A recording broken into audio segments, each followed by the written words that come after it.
all right. Oh, welcome everybody to another BD Boxing podcast, broadcasting to you live from the True North. It's your friend, Mr. BDA, and I sure am glad, that's right, sure am glad that everybody could be on board for this one, fellas. In this episode, we got a fantastic one for you as we look forward, or review rather, what we just saw here, heavyweight title fight. Hopefully, I'm not spoiling it for anybody here, but we just saw Oleksandr Usyk replicate the result from the last fight. Unanimous decision all around.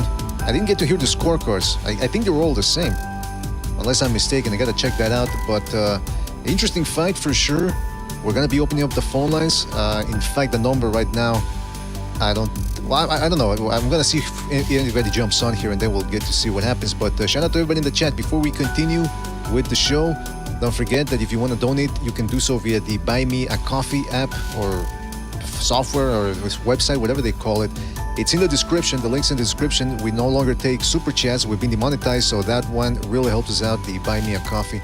You can also check us out on Patreon, free content. Even if you don't donate, you still get free content, so scamper on over to Patreon, link also in the description. And don't forget, you can check us out on iTunes, Spotify, and Spreaker at your leisure. And the most important thing is you continue to like and subscribe, fellas. All right, make sure to do that. Shout out to everybody in the chat. I'm talking about Earl Stevens. Earl, shout out to Earl. Mars Boxeo, Quentin Lassiter, Super Sardonic, Eparokua, Redman, Hand History Vault, Thane Valkarian, Eparokua, HJ92, Hard Recoil, and many more people to come, I'm sure. Fellas, thank you for joining us. Really appreciate it. All right, so we just got done with the Usyk Fury fight 2 rematch, obviously. And let me just check the scorecards here. It's not loading up here. Hold on a second.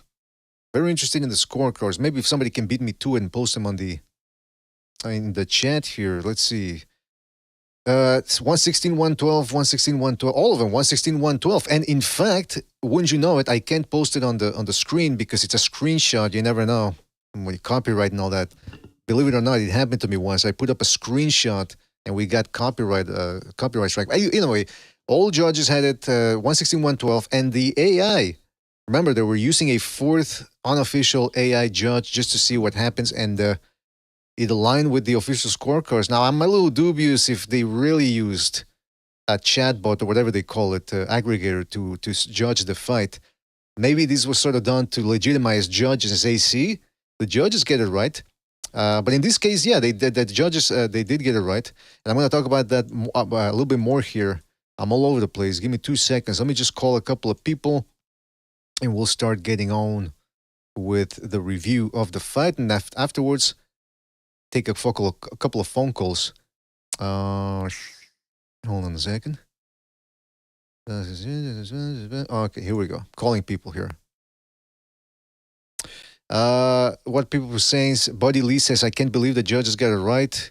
Was the AI 116, 112? Yeah, the AGN one, I think it was. I just saw that somebody posted it on the Discord. But that's the thing, though. People were already setting up for a robbery. There was a lot of people that were saying, it's they're going to rob Usyk. They're going to rob Usyk. I can see it now, and it didn't happen. So I think in Saudi Arabia, things are going okay over there the way they should.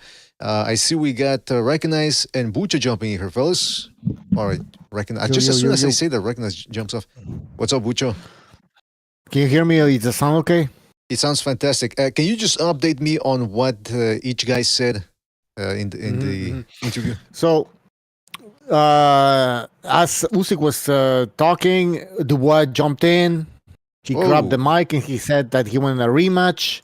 Usyk said, that's fine. Where's Turkey? I'll give him his rematch. Huh. And then Usyk just said like that he won the fight, blah, blah, blah. Nothing special.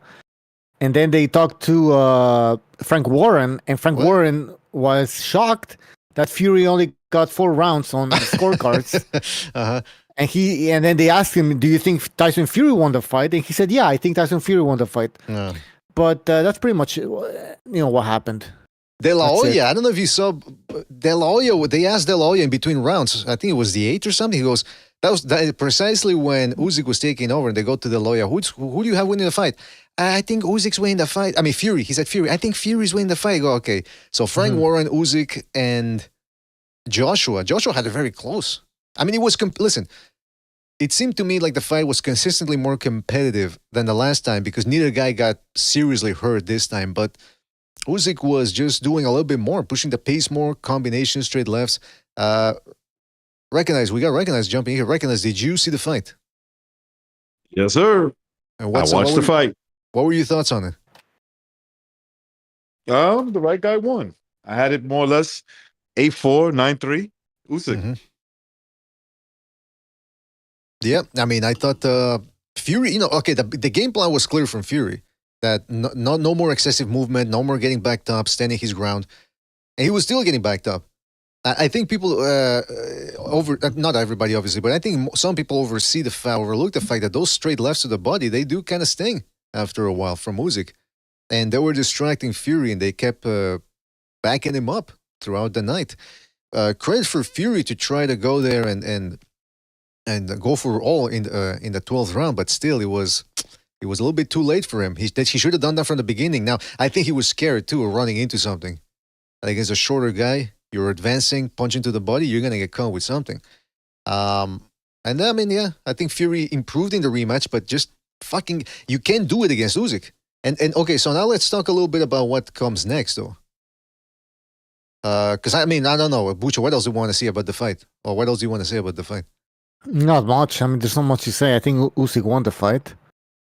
It was a closer fight than the first time around. Mm-hmm. But I think Usyk won. I don't think it's a controversy. So what else can we fucking say? We can only, I guess, focus on the future. Right. And by the way, shout out to Thunderdome in the chat. He says, I don't want to hear that Usyk is weak to the body BS. LOL. Yeah, that was one of the things people kept saying especially after the Dubois fight. Some people out there on the internet, they made a compilation of all the times Usyk was hurt to the body. I'm thinking, well, especially at heavyweight, he's fighting heavy guys. Even some of the clips. How much did Fury actually do, though, in this fight? How much did he? Well, I think he tried, but then he just got. Yeah, he tried. I mean, I feel like he didn't try enough, though, and that's easy to say, obviously, right? But come on, if you lost the first fight, you're coming in as a challenger, you gotta go into the rematch, gambling something on the something's on the line here. Your career's on the line, your legacy's on the line. You gotta go for it, and you might get knocked out. That's fine, but you gotta go out like a fucking. You gotta try. And we've seen people do. I still remember Ricky Hatton. He was doing okay against Floyd Mayweather. Then he started losing. Before he got stopped, obviously. And his corner told him, "You gotta go out and try." And he did try to knock out Floyd, and he got knocked down. But I still respect Ricky Hatton because he tried to change it up. And it didn't work out. That's fine, but he tried, and I know he tried, and I respect that. Tyson Fury didn't want to get knocked out. Exactly. He kept getting stunned. Like he kept getting stunned by those punches throughout the fight. Every time he would get a bit aggressive, I don't know. He looked bad to me. Yeah, he didn't get hurt that bad, but he looked bad. Well, one of the things coming in was going to be, okay, evidently he's coming in heavier because he wants to stand his ground and try to push Usyk back. But then the other question was, if that doesn't work, is the weight going to hinder him? And I think it did. I think in the middle, where was it? About 7-8 round? That's when he started to not do much. There were about 2.5 rounds where he didn't do anything. And then finally he got his second win. But yeah, man, I mean, 270-something pounds, it's going to wear on you. No ifs and buts about it. But you're right, though, Bucho. I mean, in a way, he, like Recognize said, he got stunned. And you're saying that he should have gone for it anyway in those rounds. He made an executive decision of, if I do that, I'm taking a big risk, and he didn't want to do that. And like you're saying, he should have. Maybe he should have. My thing is this: Fury did all the right adjustments. He kept his hands up a little bit more than the first fight. He tried not getting backed up as much, and it still didn't work. That's the thing about fighting Usyk, is you can do all the right things. Joshua did all the right things in the rematch too, but eventually, when you got a guy punching you in and out, fast hands. It's not always going to work out.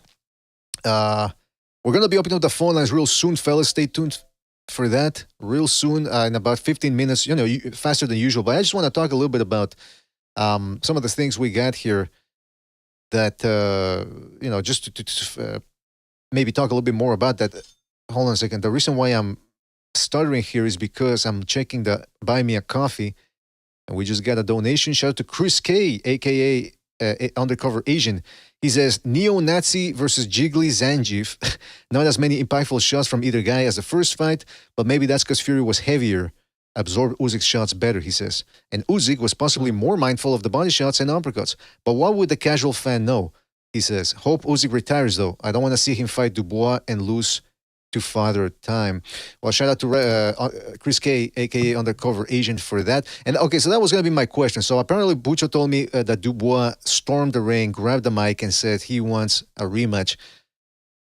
Other than that controversial blow that injured Usyk, or that incapacitated him, I didn't see Dubois doing that much, man. And in fact, he's the one that quit because he couldn't take the pace anymore.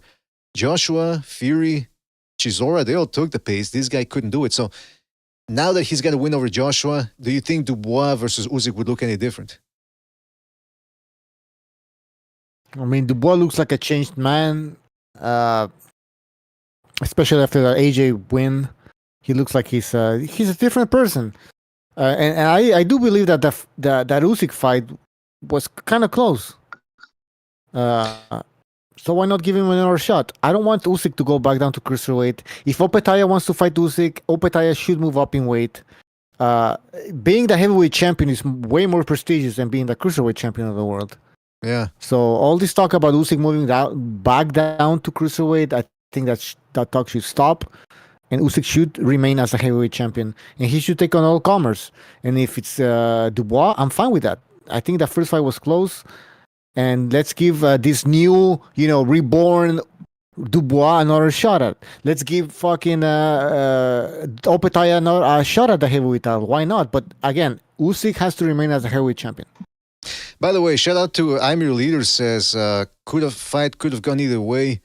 I know Fury hurts your feelings, but it's okay. You can admit he's a good boxer. I don't know if he's talking to people in the chat or he's talking to us, but like I said, I thought the fight was closer or more competitive than the first one, because in the first one, after the first couple of rounds, maybe Usyk, then it was Fury, and then it was Usyk again, and Fury took too many rounds. That 10 and 11, he took him off to recuperate up from the 9th. And so I thought that's what made it less competitive. This one, it was a little bit more consistent, but I still think the right guy won. I think Usyk was just more consistent throughout the fight, much more active. I see we got Jimmy jumping here. Jimmy. Yo, what's up, Jimmy? Hello. Well, yes, what's up, brother? I don't think we got your How you prediction. guys Good, man. Good to have you here. But I don't think we got your prediction. So I guess if you could just maybe give us your review of the fight that just transpired. Well, I believe he won by a wider score this time, and without even a knockdown. I think the 282 pounds. Last time we talked about it, I said it all depends. I said Fury's got to come in lighter. He has to be light. He cannot come in heavy. And when I heard that it was 282 pounds, I was shocked. I mean, I couldn't understand. Listen, he slaps his punches. He's not a power puncher. That's not what he does. People got thinking he was a power puncher because of Wilder, and it's just that Wilder doesn't have a heavyweight chin. Never has, never will. Usyk's a tough dude. He can take a shot. I just didn't understand the philosophy. He wasn't 20 pounds of muscle. He just probably started training at 340 pounds, the weight that I've heard him say he walks around at, and just didn't obviously put in the training. Absolutely, the right man won. I scored it again, kind of flat, writing it down half-heartedly. I have to really sit down and really rewatch it. But I think I scored it, which is strange, this never happens. I was right in line with the judges, 116, 112. But I believe he won the last fight, 115, 113, even with the knockdown. So this fight, they had him winning even wider. The thing is, a lot of his punches were landed on Usyk's arms. And he snuck in a couple through the guard, a few more body shots. But ring generalship, it was Usyk who held the center of the ring majority of the fight. It was Usyk who had Fury going backwards. The little guy had the big man going backwards majority of the fight. If not for maybe a couple of rounds. it was pretty much Usyk in the center of the ring determining. And when you hold the center ring, you do less movement because your circles are a lot smaller. You know what I mean? So that keeps the bigger beat even moving, which makes the 282 pounds even more ridiculous. Right. Just stupidness. And listen, Sugar Hill knew he was losing that fight. You can tell going into the 12th round, he said, this fight is way, way too close, guy. Like, which is basically, it's basically saying you better go out and do something big in this round. But it wouldn't have mattered even if he got I guess if he got a 10-2 round. But even then, a 10-8 round still wouldn't have mattered. But going into the fight, I said if Fury, my prediction was when we talked, I said if Fury comes in lighter and tries to fight him the way he did Klitschko, I believe he has the skills to make it extremely boring, and he could steal. A victory. But if he comes in and he fights the way he did last time, or he comes in too heavy, Usyk's going to take advantage of him. It's the movement. It's the movement with Usyk's movement. It tires you out, the back and forth, the feints. So you can tell it's bothering Fury because he's throwing slaps. He's backhanding. You start throwing backhanders because you can't get his timing. So when you're big like that and you throw and miss, and then first off, this is an illegal punch. Say you throw your right and you miss, he would miss and then swing his hand backwards the backhand, and hit him with it. With the backhand. That's completely illegal. And the ref never even said anything to him. Usyk complained a couple of times about it. He put his hands up like, what's that? You can't swing, miss, and hit me with a back fist. You know what I mean? What this ain't UFC. Is that what's that, brother? You know what I like about Usyk so much is that when he like notices he's not like he'll signal to the referee like, hey, that he's doing something dirty, and the ref doesn't really do anything. He continues to fight his fight. That's what I like about him.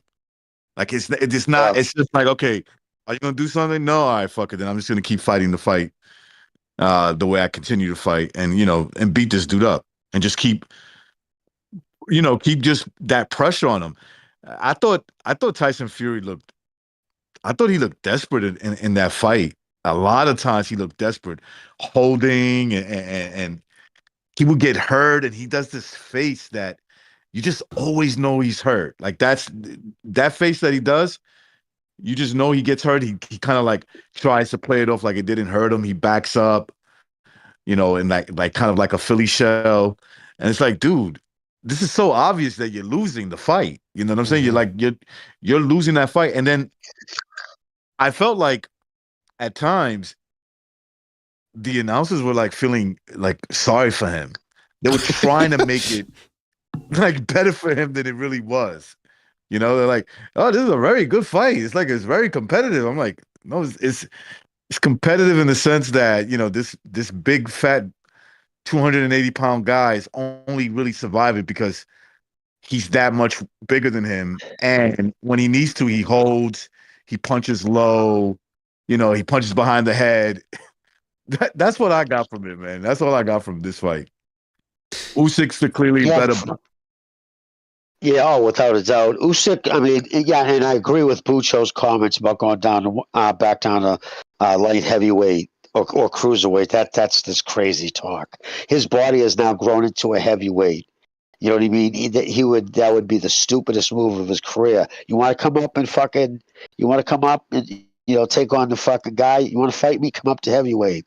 You know what I'm saying? I think Bucho's 100% right. And no, I wouldn't be surprised. I wouldn't be surprised if Usyk retires after this. I mean, at some point, there's only so many yachts you can ski behind. You know what I mean? To quote Wall Street, Yeah, the zone commentary, people are saying in the chat, it was bad, man. They were giving. I know, like, again, listen, Fury was doing well, but he was always one step behind. Starboy 5 in the chat says that the last fight was closer. The last fight was closer on the cards, and Usyk barely won. And this time Fury did better. He says the Usyk cope is real. That's what I'm saying. Now that originated in 4chan, the cope thing, and now everyone just says it. without having Yeah. any real discussion and discourse. I see people saying Fury fans are coping. Fury fans are saying Usyk's coping. I mean, come on, it's turning into a circus. Well, out there. look, fight. I thought he clearly won both fights. You know, you got the knockdown. Well, the standing 8 count or whatever, right? The fight almost got stopped in the ninth round in the first fight. You didn't get that in this fight. I think that, Tyson Fury was making sure that didn't happen again. But I also think that he kind of conceded in a lot of the battle of a lot of rounds. He didn't want to get caught with that big shot. So, he was still losing rounds, in other words. He's still losing those fucking rounds. He's still getting out, and it's obvious. You can see it with your own eyes what's happening there. And it was competitive in the sense that, he didn't get hurt as bad as he did in the ninth round. For what it's worth. And why would Usyk's fans have to cope? He won the fight. There's no coping. He won the fight. I mean, yeah. It's just what I'm trying to point out. I'm trying to point out. Concerned, I'm for 2 when they're calling this fight. What I'm trying to point out is that me personally, Yeah, what I'm trying to point out is that way too many people out there now. It's about they don't even watch the fights anymore. Now it's about going after the people, the other side's fans. Like this is politics or something. Which even that is ridiculous. Yeah. You know what it is? Good point. You know what it is? Everybody just yells. Nobody's civil anymore. That's what it is. It's we're living in a society, people. Now, hey, listen. Before we go back to the panel, I want Was you that to Owen Benjamin? No, that was from Joker. Real quick, because I opened up for the phone lines thinking nobody was going to jump on, but now we got people calling in. So, I'm going to get back to you guys, but let me just take a couple of phone calls here and we'll get back to the discussion because I want to know if Usyk Dubois 2 is actually on the table. So let's go to 407. 407, you're on the air. 407, what's on your mind?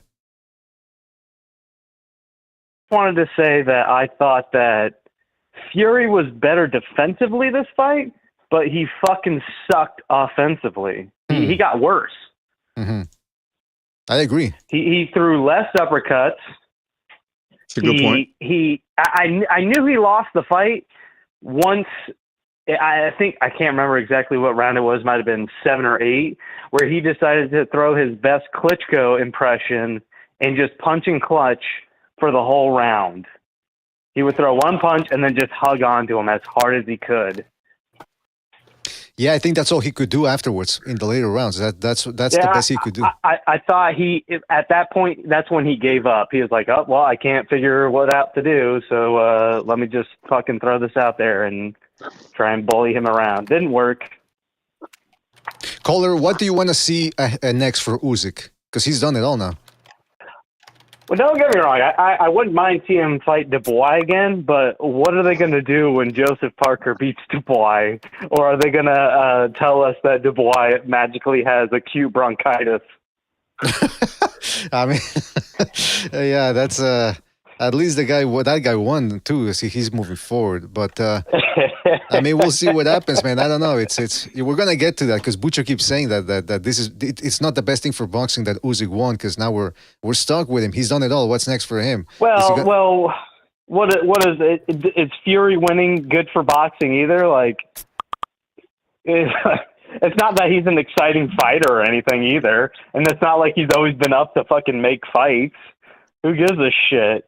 Right. Yeah, that's what I was saying too. But I understand his point because it's a little bit better for a different guy to win. But I mean, it is what it is. The best man deserves to win.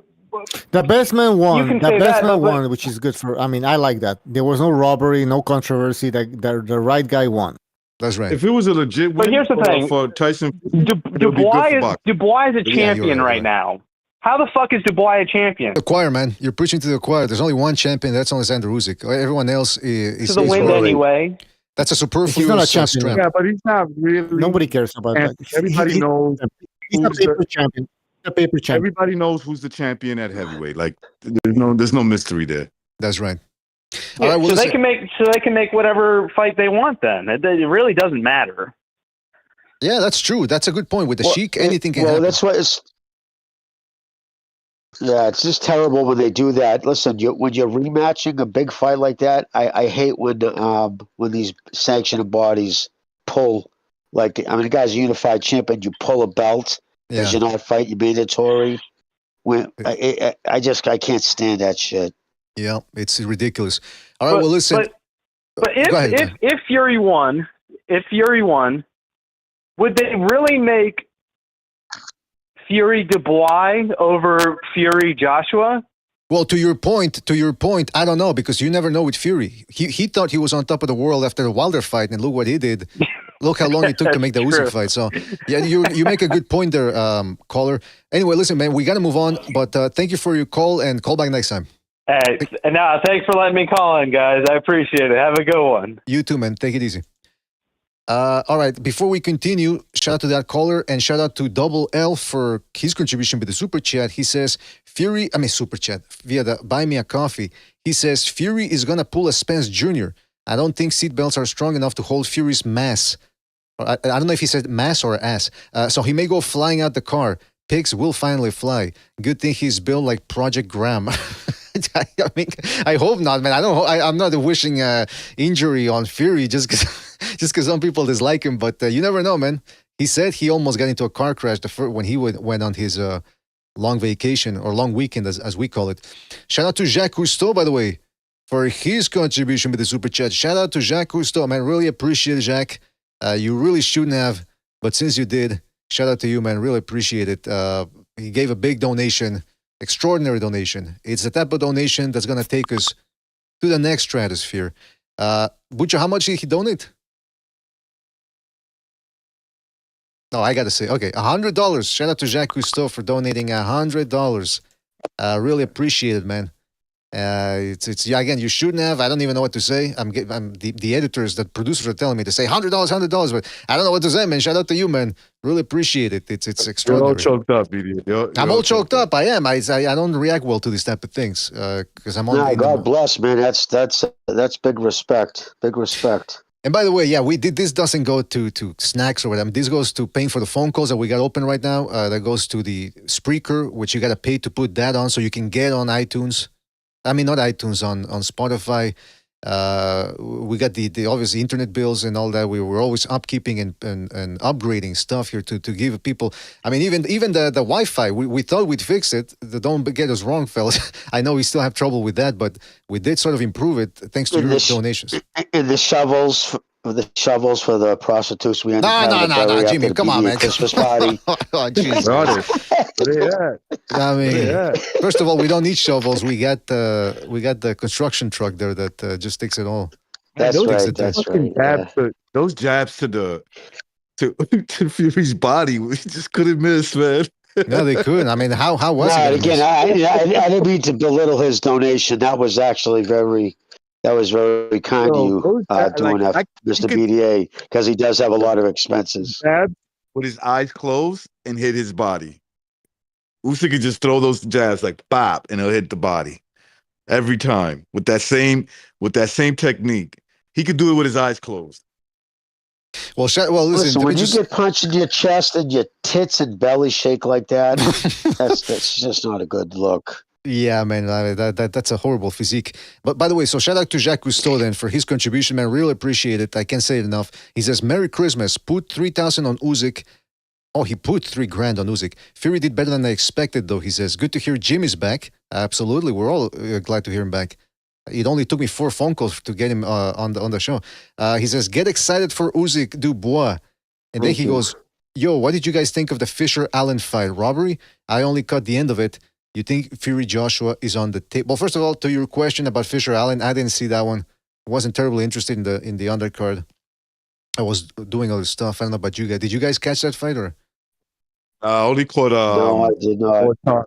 Boychuk knocking some dude out, and what was that guy's name again? Fuck, I forget his name. Aituma. Or Aitauma. Aitauma? The young 19-year-old, right?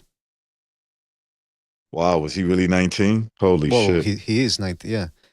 But then he says, do you think Fury Joshua is on the table? You know what? We're going to get to that, but let me just get to some phone calls here. Don't remind me to go back to that, Fury Joshua. And I want to go back to Usyk Dubois too, because some people still think that fight was not on the level.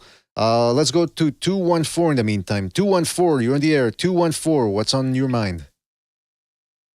Yo, what's going on? This is Real Talk Boxing. Oh, real talk. What's up, man? Hey, how's y'all doing, man? That was a great fight. I had it 8-4 in Usyk's favor. I got to give it up to Fury though. He put up a good fight. You know, he made it more competitive. Addressing the points about Usyk going back down to cruiserweight, I think y'all are. I actually don't think y'all know what the fuck y'all are talking about.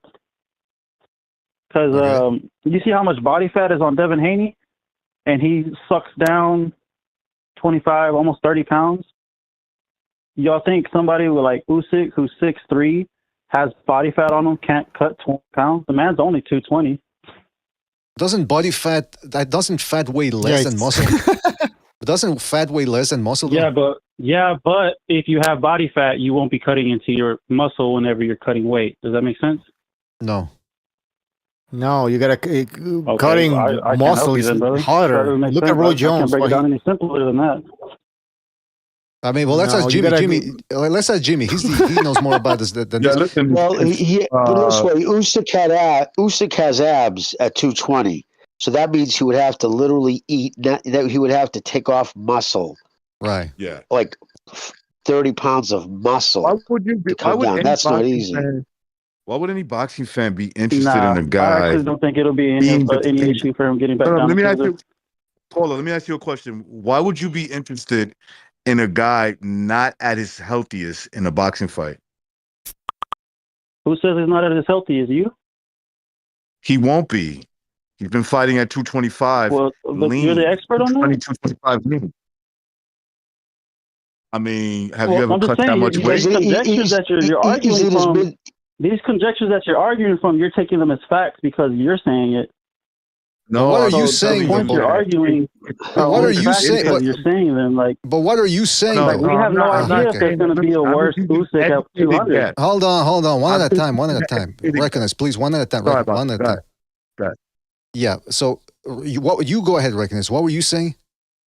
No, I was going to say, I'm just using my eye, right? The eye test. Mm-hmm. So he's been fighting at 220 for a few years now, right?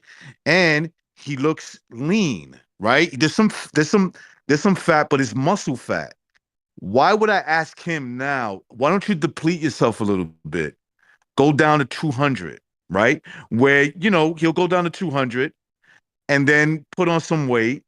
And then you'll be sluggish in the ring. You'll be a little bit depleted. And therefore, we can see if you can win when you're a little bit under the weather, let's just say. Like, why would I be interested in that? And then let's say the guy he's going to fight, Opataya, beats him. Everybody's going to be like, well, he had to lose that weight, a weight that he hasn't been in for a very long time. And he probably can't do it. It probably would not be. And here's another thing. He's actually the most prestigious champion in boxing, which is undisputed heavyweight champion. He's the lineal champion. Why wouldn't Opataya say, why don't I go for that? Then him come down to cruiserweight. And you know what I'm saying? I'm not even getting the best version of him.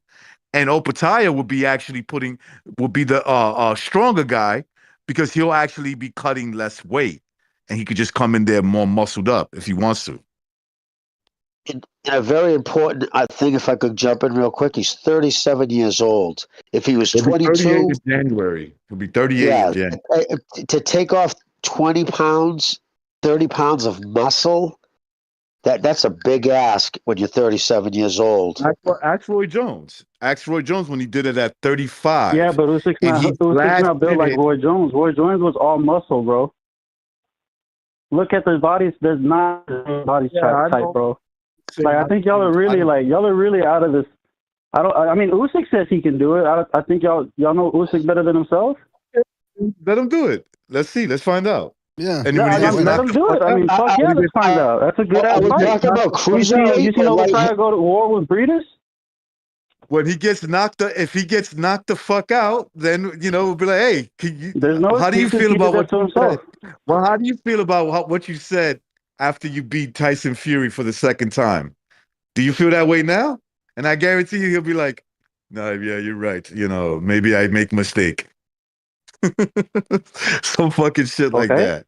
That's his mistake to make. But what's Okay, the fine. point? Yeah, You I know, don't Saying care what, like, did you see? Like, Did you see I him don't go to give a war? Did you fuck. see Obadiah go to war with Breedis? Hey, personally, I don't care. Me personally, I don't care. Right? If he wants to go down, and if he feels like he could do it, that's good on him. I'm saying I wouldn't do it. That's what I'm saying. I wouldn't do that shit. Yeah, I and if really you don't want, think it'll affect him as much, bro. I really don't think 20 pounds is that bad, bro. At six, I'm 6 foot fucking 2, and 20 pounds is not that fucking hard to drop, bro. Well, how old are you? Yeah. I think I just turned 26. Well, there you go. I mean, Yeah. Usyk ain't 26, Why? man. Usyk ain't 26, man. But yeah, you could. You Yeah, could do but that I in mean, your come on, sleep. guys. Y'all really fucking think 20 pounds is gonna kill You could do Usyk? that in your sleep. You could do that in That's your what sleep. y'all are saying. Y'all really think that 20 pounds is gonna be what fucking takes Usyk out of the game? Jimmy, go ahead. Okay, then. but I just don't see it, bro. I just don't see it, if dog. you want to look at it pragmatically, though, the heavyweight is the glamour division. That's where the biggest paydays are going to be. So wouldn't it be easier Usyk is for the biggest payday, Obadiah to have a couple of fights at heavyweight if he's at 200 now? Do what Usyk did. Come up to heavyweight. It'd be easier for him It's a to fight for do nothing. that It's than it just would be it's for just another Usyk to title cut the defense. weight But again. If you're talking about a younger Usyk, bro, I'm with you on that. Younger Usyk before he went up to heavyweight would have killed Opataya. But if Yeah, you and by ask, the way, but you that's the other asking thing, though. now for him to come down, if you're asking me now at 37, 38 to go down, don't be surprised he gets knocked the fuck out. That's what I'm saying. And that's the other Don't be thing you surprised. said. And that's the other thing I'm you sure, said. I'm sure That's that's the how other you thing. feel, but That's I the just other think thing. you're That's the other actually thing. wrong. That the other thing is you said he would kill Yeah, I am. Opataya. The other thing is you said he would kill Opataya because of how Opataya looked against Brady. So then, what's the point? What's the point of Usyk going back down and Well, I being never a said guy he would we kill were? Obadiah. First of all, I said, did you see the war he went to with I Breedis? said that he would. That's what makes He it would a have great fight. whitewashed Opataya when he was fighting at cruiserweight. Remember? Yeah. I don't see the. I'm not terribly excited about that. But then again, Usyk doesn't really have that many more options. Well, I at just think heavyweight. that Usyk is too old. BDA is what I'm saying. Okay, I Usyk's got too you. old Yeah. to be going down in weight. I wouldn't be surprised if Opataya beat the shit out of him if he did that. I'm just saying. I Right, would not maybe. be surprised Yeah, if he maybe. goes down to 200 and he's on fight night. He thinks he's ready. When those later rounds start coming in, he's like, "Oh shit, I got no gas." No, And I'd really like Opataya's for it to whipping his happen ass. because I genuinely think you're completely wrong, bro. You got to understand too, caller, right, bro? He's fighting at 225. That means he's walking around probably 245, 250 now. I think he said Mm. So 235. that's a big ask. Jimmy, I Okay, think he said 235. Yeah, It's okay, 235. Yeah. That's just for a 37-year-old man to take off that much muscle. I don't He think that. will Honestly, I initiate don't. it. He's year round, but you think he blows up between fights? He's never shown that. No, 235. I He like said 235. I like Actually walks like around Usyk. at I think 220. All right. Well, listen. We Yeah. gotta. All right. Well, listen. We gotta take other phone calls. But yeah. Hey, by the way, it's real talk. People in the chat are saying you sound kind of sassy today. I think maybe the fact that Usyk won gave you a little bit more confidence, or a little bit. I think it put you on the edge a little bit. You gotta calm down there a little bit. I'm actually cooking right now while I'm talking to you guys. You're what? I'm cooking right now while I'm talking to you guys, so Yeah, well. this sounds like I'm flustered. I got shit to do too. Yeah. Well, I mean, you shouldn't really try to multitask too much. That could get you. As long as you're not cooking anything you're not frying shit or anything like that. Nah, I'm just boiling potatoes Oh well. for now. Watch out. Nice. That's a Jimmy specialty. Actually, that probably should focus. So I am fucking cutting potatoes though. Well, all right. Well, listen, we got to move on there, but shout out to you, Real Talk. Thank you for your call and call back next time. All right, y'all God bless. Have y'all good one. All right. Take it easy, man. Have a good one. By the way, shout out to Zach O for his contribution with the Buy Me Coffee. Shout out to Zach O who says, shame Fury waited so long to make this fight. Still would have picked Usyk, but it would have been fun to see this fight before Fury's leg got so shot. I don't know. He was ever since he blew up against Wilder, he's been a fat. So I don't know, man. I don't know if his legs got shot right off the bat or if he was just simply getting fatter. I don't know. That's a good question though.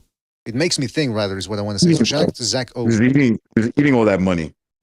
He was boiling the money, just like Real Talk was boiling potatoes. All right, let's go to another phone call here. They're piling up. Gosh darn it. All right, let's go to 470. No, hold on. You see? his new system works better, but a little difficult. Okay, 470, you're in the air. 470. What's on your mind? Hey, can you hear me? Yeah, we can hear you. Awesome. I want to address the last caller. That dude doesn't. He's the one that doesn't know what the fuck he's talking about. Oh, To lose 20 pounds of muscle at 38 years old. I mean, I do cardio every day. I'm a fitness freak myself. You know, weight training. I've done boxing, kickboxing. I'm around 230, 235. Once I get down to 220, I start feeling weak. Start feeling drained. So to ask a guy like Usyk to lose that weight and then on top of that fight a young strong cruiserweights like Obataya is just not happening. I don't know. It might be a negotiation tactic why he's talking about cruiserweight, but he's just not doing it. He's not doing it at 38 years old. It's just not going to happen. The Fury fight, I feel like these two fights went like the Joshua fights, where in the first fight Usyk, I think he dominated a little bit more in the first fights, and in the second fights, the opponents got some time to think about tactics and things that they wanted to do. Fury, the offense wasn't coming off today. I saw he kept his right hand up by his chin to prevent being hit by the straight left or overhand left, looping left from Usyk. And so that was good. And then, the weight that he put on, and that ties into what I was saying earlier, weighing in at 281 with the clothes on, so he's probably in the 270s. He kept his strength.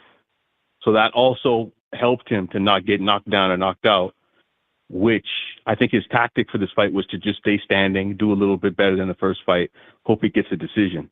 But I think he looked okay, against Usyk. So I think because he didn't get knocked down or he didn't get knocked out, they can probably sell a Joshua fight next year. So, I think I think they can still sell it, get Joshua a win. And yeah, maybe Fury will win beforehand and sell it to Turkey, or if they do it in the UK. Could even be some sort of undercard that might happen. fight. Say what? Could be some sort of undercard fight too, if it's part of a mega Saudi card. You never know. Right. Now the Dubois fight against Usyk, I think Dubois, he does look changed. He does look better. He's got more killer instinct. He's more aggressive. I just don't know if it's a great idea to fight Joseph Parker. He might lose. He might lose that fight. So I'm not so sure he gets to Usyk. So we'll just have to wait and see on that one. But I think there's fights in the heavyweight division for Usyk. I think a Martin Bakole fight's a good fight. We'll see if Dubois can get past Parker or even Parker. You still got Zhang out there. So I think there's some fights out there for Usyk. But it was a good win. It wasn't as exciting as the first fight, but a win's a win. Right. And like I said, I think Fury can move on. I still think Fury can be matched with Joshua. I think they can still sell that fight. Absolutely. So. Hey, look, if they could sell Khan versus Brook way past its expiration, they could definitely sell this one. Absolutely.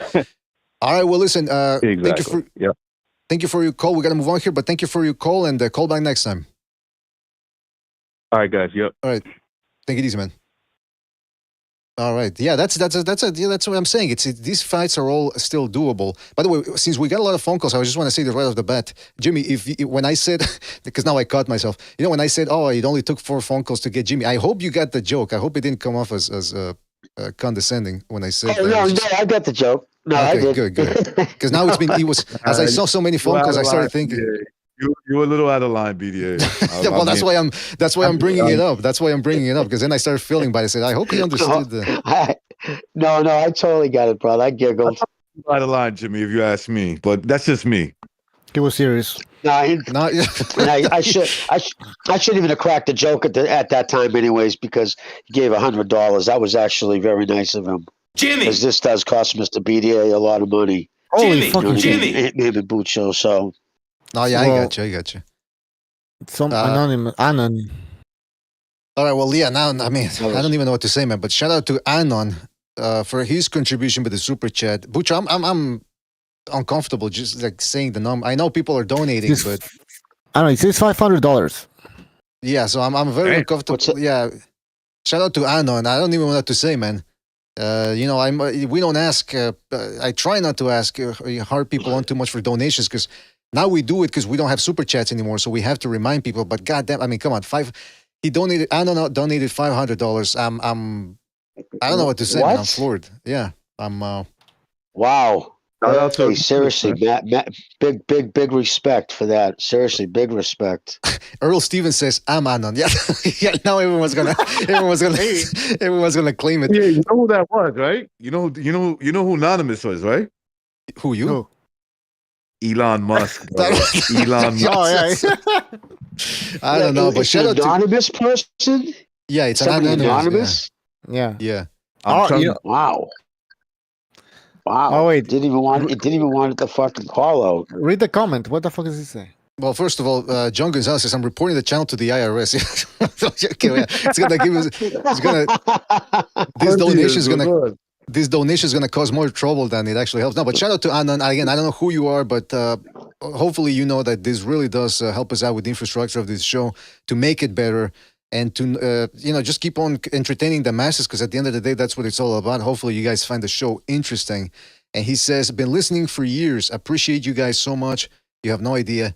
I enjoy the passion and banter just as much as the fierce debate. Hope this helps support the channel. P.S. If you trade meme coins, use BonkBot and thank me later." Well, I don't know what to say, man. Again, I'm stunned. I don't know what BonkBot is, but if you're gonna buy meme coins, you gotta use Solana. I use Here we go. shit, I can't remember. That sounds like Elon. Yeah, I'm telling you.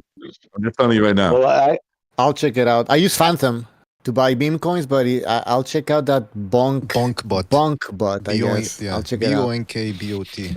I just want to say it's seriously, that's seriously very, very, very kind to him for doing that. God bless him.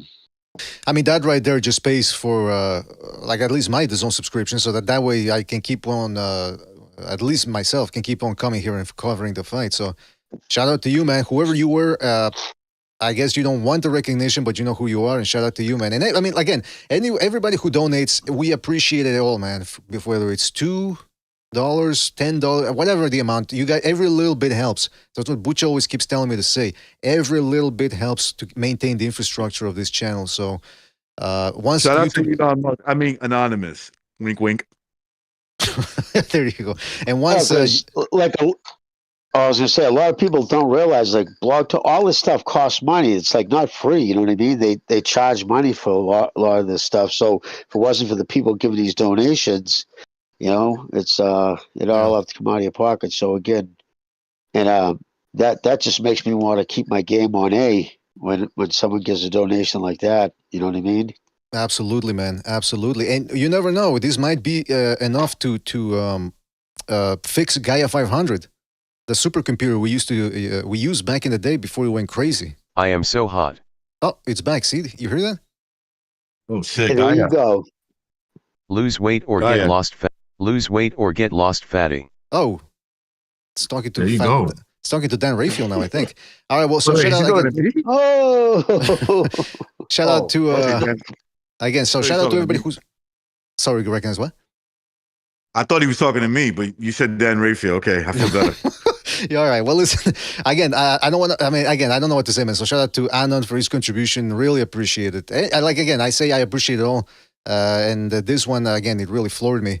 I feel like that Aituma's opponent. I'm floored. Shout out to Steph K, aka Official Scorecard Boxing, for his contribution with the super chat. He says, "Has that caller seen Usyk's physique at cruiserweight and how he bulked up? He's now looking like a teenage mutant ninja turtle. By the way, Usyk won 10-2 easy." Yeah, Usyk does look very solid at the shoulders, the chest. That's all muscle, man. He has a layer of fat, but like we were saying, muscle weighs more than fat. So, I mean, I don't know. It could be an interesting experiment. I had it 9-3 BDA. No more than 8, no more than 4 rounds for Fury. I can see that. But something like 9-3, 8-4. But the rounds were competitive. Like they were competitive. Yeah, I can see that 9-3 card. Let's go to a phone call real quick, and then we'll keep going here. Let's go to 410. 410, you're on the air. 410, what's on your mind? What's up there, fellers? Oh, Jerry, what's up, man? What's up, man? Jerry. I had Tyson Fury nicking this one. Yeah, I had him nicking this one by like a round. If you was to tell me that you thought it was a draw, which is likely what it was, or if you was to tell me you had Usyk up by a round, I could go along with that. I did not see a 4-point advantage for Usyk. Certainly not. This fight wasn't as good, I don't think, as the first one. The first one had some drama, of course. But it was a good fight for a heavyweight fight. Tyson Fury kept a good pace for a big, giant dude who oftentimes has belly fat. This guy doesn't have stamina problems. He just doesn't. He can fight for 12 rounds full. Every time Usyk would land a couple punches, Fury would come back on him and vice versa. It was very close, very close. It was probably a draw, really, because neither fighter was knocked down. Neither fighter was really hurt or buzzed at any point. Fury has a lot of kinetic movement. Not Fury, I'm sorry, Usyk. He's up, down, his hands are moving, and it kind of gives the impression that he's doing more than what he's actually doing. A lot of the punches he was throwing at Fury, he wasn't landing those punches. Fury was getting out of the way of him. He was blocking him. Now, he did get some in there. But like I say, every time he'd get a few in, Tyson Fury would get him back. To me, it was a draw at best. Now, Jerry, however, moving forward, people in the chat are asking if you are... they're giving it to you in the chat, is all I'm saying. Yeah, pretty heavy. I don't give a shit. Chat's mean. I don't give a shit about that. I don't give a shit. I like both guys. I'm just saying. I know what I'm looking at when I watch a prize fight. I don't look to discredit, but I don't look to overcredit. Usyk didn't do that much in this fight. And Fury, it was just tick and tack the whole way. The whole way. Like I say, if you thought Usyk won, I wouldn't make get in arms about it. But moving forward, Usyk is not moving back to a dead-ass cruiserweight division where he was already undisputed already. Few years, 4 years, 5 years, whatever it's been. He's a heavyweight. He's making huge money. He's not fucking going back there. Whoever was talking that shit is just bullshit. That's not even a consideration. The fight for Usyk is a rematch with Daniel Dubois, and the fight for Tyson Fury is against AJ. They might as well fight so we can see who's who there. Usyk already beat AJ twice. Now he's beat Fury twice. Yeah, Fury should go fight Anthony Joshua so we can know what's up there. And I think the best fight for Usyk is, Daniel Dubois. All right. Well, there you have it. Jerry, thank you for your call, man. We got to move on here. But, hey, man, the fact that... just curious, who did you have winning the first fight? Usyk by 2 points, by the big round that he had where he knocked Fury down and he had him out on his feet. Mm-hmm. 2 points. I thought he won the fight by 2 points. Otherwise, I thought it was pretty even. They're very evenly matched. I like Usyk, but I've heard people compare him to Ali and just, all this great shit. Maybe, I don't know. But if you think Usyk is that good, you show me who else has fought him as tight as Tyson Fury. Nobody. All right. Both of those fights could have been draws. Even the first fight with the big knockdown and the big round, Fury won a lot of, from what I've seen, 2 through 8, Fury won those rounds. But it is what it is, and we move on from here, and thanks for taking my call. Thank you, Jerry. Thank you for your call. Call back next time, man. Take it easy out there. Oh, man, we need Jerry on one of the... Compare Usyk to Lucifer. Why? Because he's the devil. You think he's there, and then he's not. Yeah, you can't summon him. He comes... Oh, no. Yeah, well, actually, you have... Yeah. It's on. That's yeah, Usyk. man. I'm telling you. That's interesting right there. Hold on a second. See, this one, I don't like the fucking message. All right. let's go to a phone call here. Let's go. Don't forget to hit the likes, fellas. Hit the likes, hit the like. Real helps us out. Let's go to a phone call here. Let's go to 336. 336, you're on the air. 336. What's on your mind? Yo. So that last caller, he's pretty cool, I guess. I won't shit on him too much. He's definitely not high. He's on like psychedelics or something. Come on, completely just tripping, right. man. Yeah. I mean, I had it 118, 110, 117, 111. Usyk. It was a complete domination job. I'd rate his performance a B. The only thing that I criticized Usyk for was basically the fight when exactly I planned. Fury had 6 rounds in him, and after that, it was bye-bye birdie, nothing. After he was going to have nothing left. This whole notion that Fury didn't gas, I have no idea what Jerry was watching. That dude was dead by round 7, completely dead. And, he gassed out. He was too overweight. The thing is, you alluded to this, BDA, talking about how he's fat and stuff. Realistically, Fury should be 255 pounds in that ring. But he had a bad fight against Otto Wallin where Otto Wallin overperformed, Fury underperformed. And then his dad said, "You can't be this bodybuilder, son. You're going to be fat. You're supposed to be a fat fuck." Like, no, he's not. Fury is not supposed to be a fat fuck. His ideal body type or fight weight is 255. When he fought Vladimir Klitschko, 255. Anything above that is ridiculous. The only reason why he got away with it, being fat against Wilder is because it was Wilder, right? Wait. So it's just nonsense. Just Also, real quick, are you sure he wasn't lower than that against Klitschko? I thought he was upper 240s. Yeah, he might have been. Yeah, and so that's basically his ideal weight is 240, 245, 255. Anyone thinking him putting on? I agree with Dora. 100%. Hey, by the way, hold on, real quick. Jerry in the chat says. Jerry in the chat says, take the GOH. I think he says, get the hell out of here. Complete domination. You clearly don't know shit. Straight casual. It was a closer fight than the first fight, in my opinion. I don't know. Yeah. I'm not gonna, get too much into that. But what I want to talk about is when it comes to Fury and not Fury. When it comes to Usyk coming down to cruiserweight, that's not gonna happen. Obviously, Usyk's gonna make too much money at heavyweight. It would never. There's a reason he's a heavyweight champ, and to make the fight bigger potentially with Opatai, you get Opatai and Zerto. Zerto's a good fighter, but Opatai is going to beat him. And then if he comes up in weight after having wins against Bradis and Zerto, assuming Usyk still stays around, he could maybe fight the winner of Dubois Parker, which I would actually favor Dubois, or he could fight the winner of Caballel Zhang, get a fight in, and then fight the winner of Zerto and Opatai. So that's what should happen. But yeah, Fury ate his career away. Unfortunately, he's obese and he has stamina issues, and he should have never, ever been fighting anywhere above 250 or 255s. So that was kind of that. Oh, but I got one thing for you guys. The AI scoring was pretty good. So I commented this on Precise Channel. What do you think? So if there's a theoretical betting question that was set to you where it says these certain tan channels, when I say tan, will call AI racist in 4 months. Would you take the over or under on these certain tan channels calling AI racist and bigoted in the first 4 months? Yeah, I'm sure they're already calling it. I'm sure they're already calling it. I would call it. Right, that's what I'm saying. So you take the under. AI might be in their favor, though. All right. I mean, listen, Dora, there was an article I read on Second Renaissance 2 years ago where and I'm not saying all those people were saying that, but it was about how the psychedelic machine elves are racist. That I'm not. I don't know. It wasn't parody. It wasn't a parody account. It was an actual blog. And so yeah, I'm pretty sure some people, not all of them, but some people are probably they're gonna attack the technology as being racist.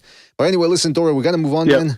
So I was gonna make one last thing. So if Usyk beats Dubois again, Zhang, Caballel winner, and Opatai, he needs to be considered one of probably a top 5 or 6 heavyweight of all time. And the reason I say this is because boxing's an evolving sport. If you really think 190-pound Joe Louis, 190-pound Frazier would have any chance against Usyk, it's just fanboy nonsense. Now, if you want to say Joe Louis, obviously, is the greatest heavyweight of all time because of what he accomplished at that division at that time, that's fine. But this guy, even with Rocky Marciano, the same thing, they would have had no chance against Usyk. These guys would have been fighting at light heavyweight in today's boxing age. So they had no idea what they're talking about. It's an evolving sport. Jack Johnson, Ali, Joe Louis, these guys would never have been able to fuck with Usyk. Or really, most of the guys in the top 10. You have new PEDs, you have new training methods and for recovery, just improving your skill. It's a completely different game than what it was when they fought. Foreman was too slow and shit like that. He was considered a huge heavyweight, and he wasn't even that big. Yeah, but who is Tyson Fury? So these like fanboys from the. Who's no, Tyson I'm not saying Fury? he's the ATG. The guy who beat Wilder. The guy who beat Wilder, basically. The fat guy. The fat guy you just fucking said. Yeah, the guy that's overweight. The guy that's overweight. The guy that's overweight. Calm down. Right. Calm down. I'll say this. Yeah, man. yeah. I agree with Dora. Don't get me wrong, but this heavyweight division is crap. Let's not sugarcoat it. No, I'm saying guys like Holyfield, Tyson, obviously Lennox Lewis, the Klitschko brothers, in their prime, those guys would have been the ones that I would say, like those 5 fighters, if you really wanted to favor them against Usyk, I could see why you would do that. But basically anybody else throughout heavyweight history in the past great heavyweights, it's just fanboy shit. Like, I don't know. That's all I have to say. And if you want to say Joe was the best heavyweight ever, I could see it. But there's no way in hell he has a shot against Usyk in a fight. Not a chance in hell. So that's all I had to say on that. I know that's going to piss off a lot of American, BML channels fans. VLM, you mean? But Usyk's one of the greatest heavyweights of all time. All right. And that's all I had to say. I don't know about that. All right, take it easy, Dora. Thank you for your comment. Call back next time. That was Dora right there. By the way, I will say that it's true that these fighters now have better training, better PEDs. The flip side to that coin is the pussy's better too.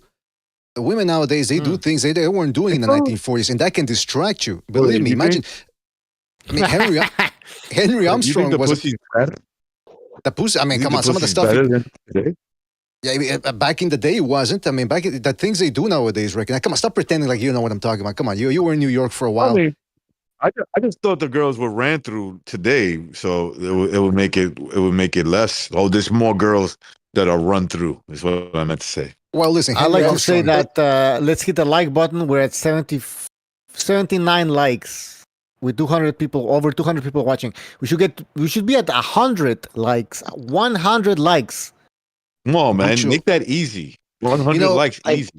People have been very. Oh, go ahead, Jimmy. No, I was saying just push the goddamn button. Yeah. I don't feel like demanding. You know how you do your breakdown? You know how you do your boxing analysis breakdown videos? Sure. You got to do one on how to press the like button. You just show them.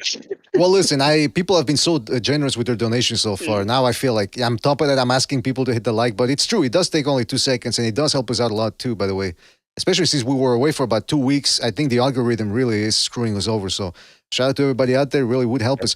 By the way, Jerry in the chat says about Dora, spoken like a straight youngin that don't know shit. Move on.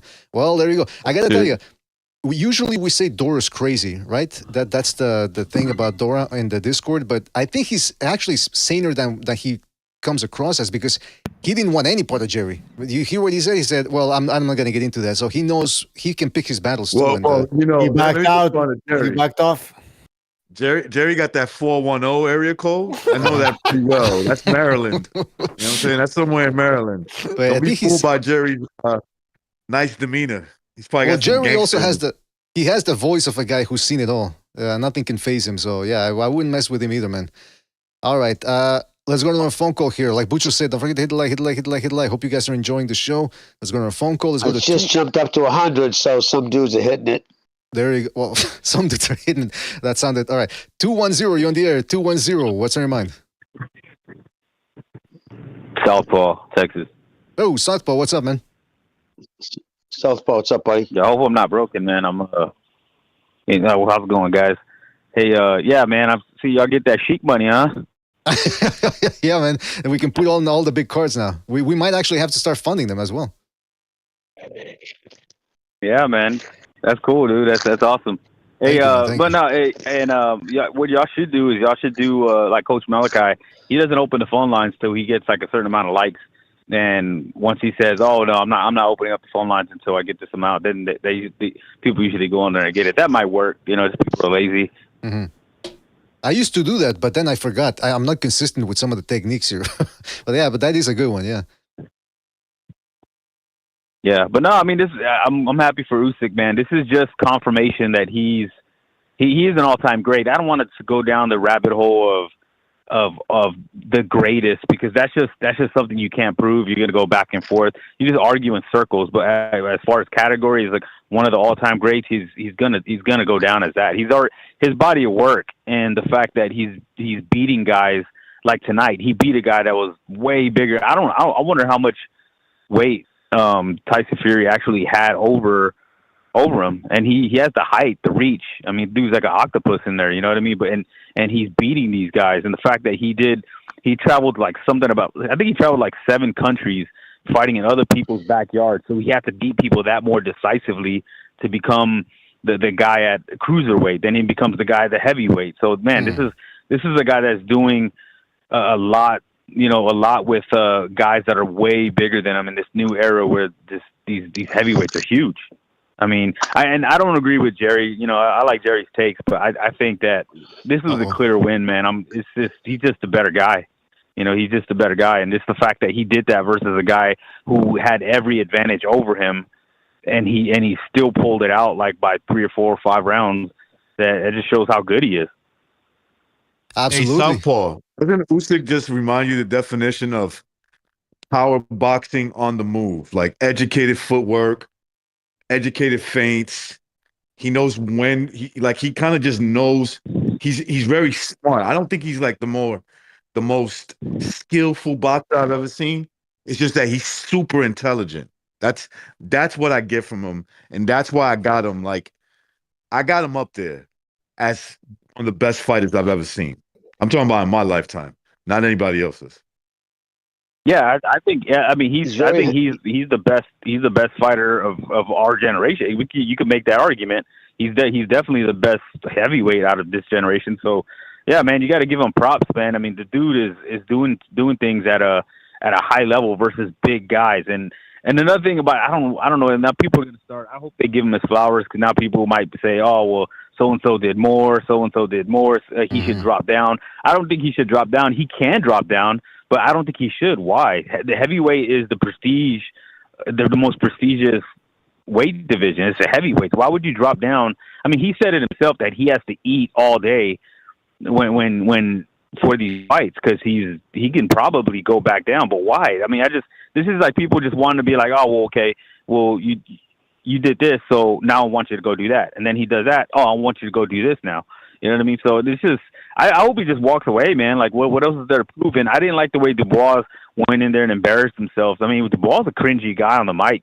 I mean, they had him on a couple of times, and he was just kind of weird. And when he goes in there and says, "Oh, I want to avenge the robbery or something," he said something like that to his face, and you could see Usyk was just looking at him like, "Are you fucking serious? Like right now in my moment, you're gonna tell me this?"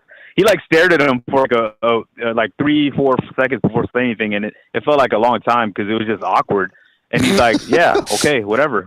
Let's fight again. I don't care." Did y'all catch that? I didn't see it, but Bucho told me about it. But I didn't know that it sounded awkward. I can imagine it was. Dubois embarrassed himself. And just for the record, man, for that, everybody's gonna go back to that body shot. Had the referee called it a knockdown, Usyk would have got up. But when Usyk saw that the referee counted it as a low blow, you're gonna run with it. If you see the referee is gonna be like, okay, it's a low blow, you're gonna take your time. But if you see the referee starts counting, you're gonna get up. So people would say, "Oh, they robbed him of a knockout." No, man. Usyk would have got up if he saw they would have called that as a knockdown. He would have got up. Like, but when you, how is that hard to realize? I don't understand these people. I don't know. Well, see that? I don't know. I don't know if he would have gotten up. I don't know. But I did agree with what you were saying earlier when you said Usyk is the best fighter of our generation. I wouldn't argue with that. And on top of that, he's a guy that, think about it, he's fought the best guys, bigger guys. And then on top of that, when's the last time you ever heard him making a big deal about the payday, the ropes, the size of the ring, the gloves? Oh, I don't want to fight this guy. I don't want to fight. Well, never. I've never heard him say any of that. So, yeah, man, he deserves props for doing it. Lomachenko too. Yeah, but, he fights with he trains with Papa Lomachenko. They're all the same team. Yeah, so shout out to Usyk, man. He made it. Yeah, he made it easy he's a humble guy, man. He's a humble guy, and he's funny, yo. I mean, if he knew English, he'd be that much more funnier, man. Because the stuff he does, like coming out as dressed like the Hitman, from that video game, and then like having Tyson Fury sign he brings out the briefcase and he's wearing the rubber gloves, and then he has Tyson Fury sign that photo where he's punching him in the head. Like, yo, this guy's just hilarious, bro. Like, I like the guy in and out of the ring, man. I'm happy for him. And yeah, man, just I had a good time watching it. Good. But that's the best. Yeah, man. Thanks for the call, guys. Thank you, Southpaw. Thanks for your call. Call back next time, man. Take it easy out there. All right, that was Southpaw calling in. Like I said, don't forget to hit the like, hit the like, hit the like, hit the like.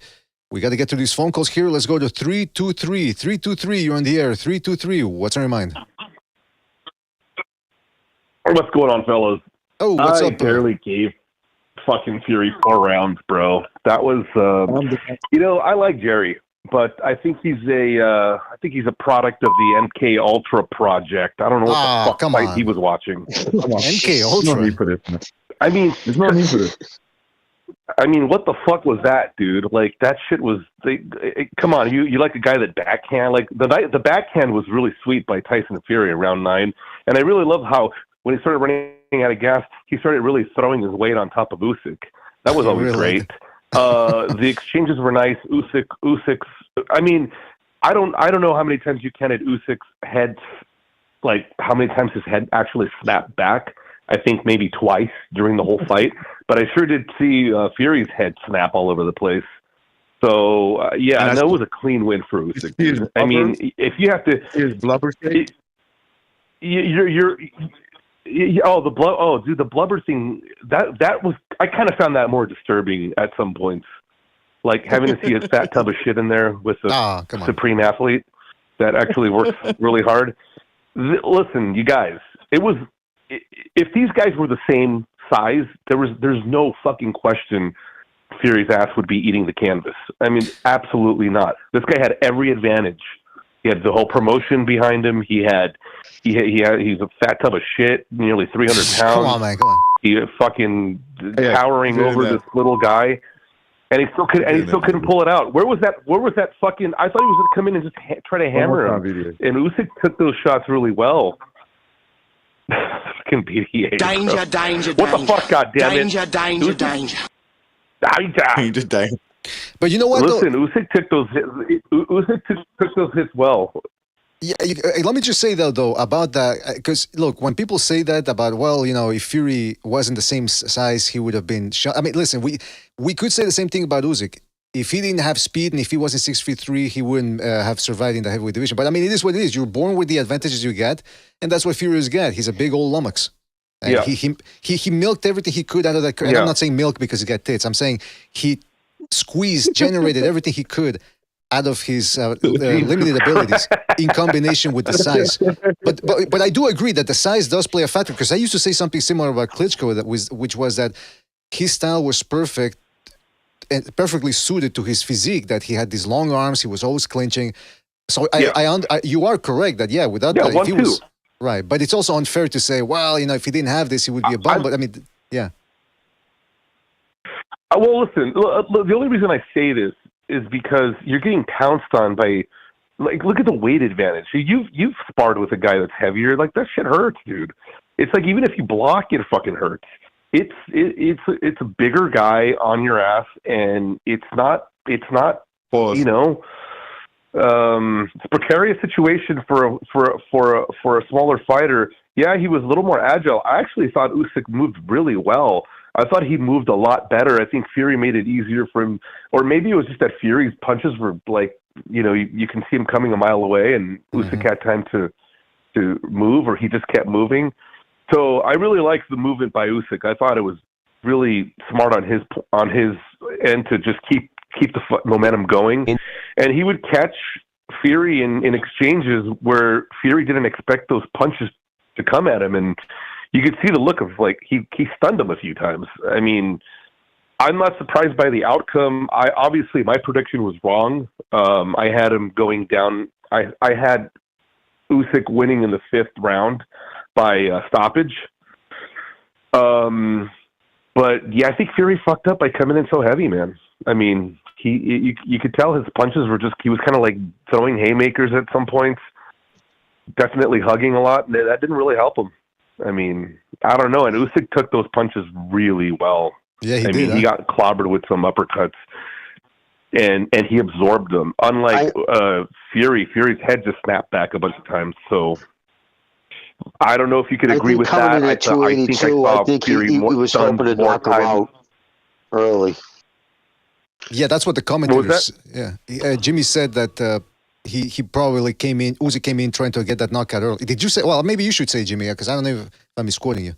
Well, no, I was going to say, I think one of the reasons Fury came at 282, I think he was just coming in and figured throwing a punch behind 200, even if it's not muscle, a punch from a 282-pound guy is a big shot.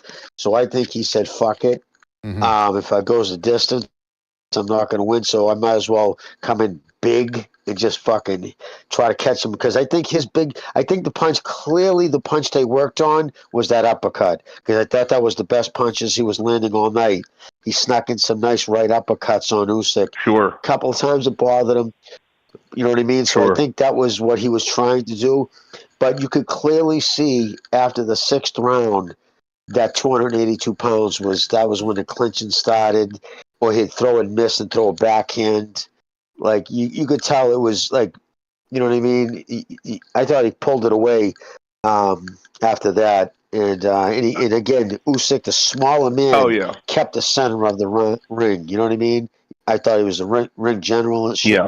Went to him. So, it's just my. I mean, if you're going to put on that weight, at least put it on your legs, because his legs are skinny compared to his fucking fat ass tubby waist. Like, look at those legs. Look at those legs by Fury.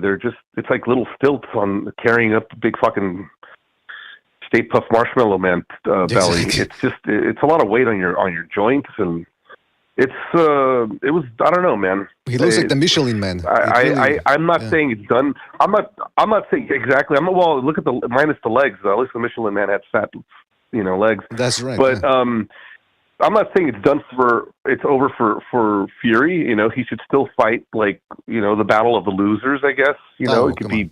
I think the previous caller, one of them mentioned Joshua. You could still, dude. This would be great. How about all of them fight, and the winner gets to fight Wilder, or they can all fight, dude. That would be great. I would pay to see it. I would still pay to see Joshua and Fury, and I would still pay to see Joshua and Wilder. I would too. I would as well, man. Let's see it happen. Well, exactly. Why not, man? That's what I'm saying. I'm not, and as far as this dude is concerned, what is he? 30? Is he 38 or 37? I'm not sure how old. Usyk is about to be 38. Yeah. What else does he have left to prove, man? That's what I'm saying. Yeah, that's what I'm saying. He beat the biggest guy in the division. Arguably, people say he's one of the best heavyweights, although I don't think Fury's one of the best heavyweights in history, but okay. I don't know, man. Just retire and call it a fucking night. Well, we shall guys, see. Have a good one. I'm going to watch the fight again. It was a good fight. All right, Don Madrassos, thank you for your call, and call back next time, man. Take it easy out there. All right, that was Don Madrassos with the cursing. Let's go to another phone call here. Let's go to 817. 817, you're on the air. 817, what's on your mind? What's up, Shazar? Oh, Shazar, what's up, man? Hey, man, just calling in. I just want to say, usually I like Jerry. I like his calls. He's usually spot on, but I know he picked Fury. And I think that's why he thought Fury edged it, because I think he feels like his honor is attached here, which is odd. I had it 118, 110. I think most people had it pretty close. Fury didn't, at most, he won 4 rounds. He didn't do anything. Clinching isn't scoring criteria. Getting punched in the stomach isn't scoring for you. Getting punched in the face doesn't score for you.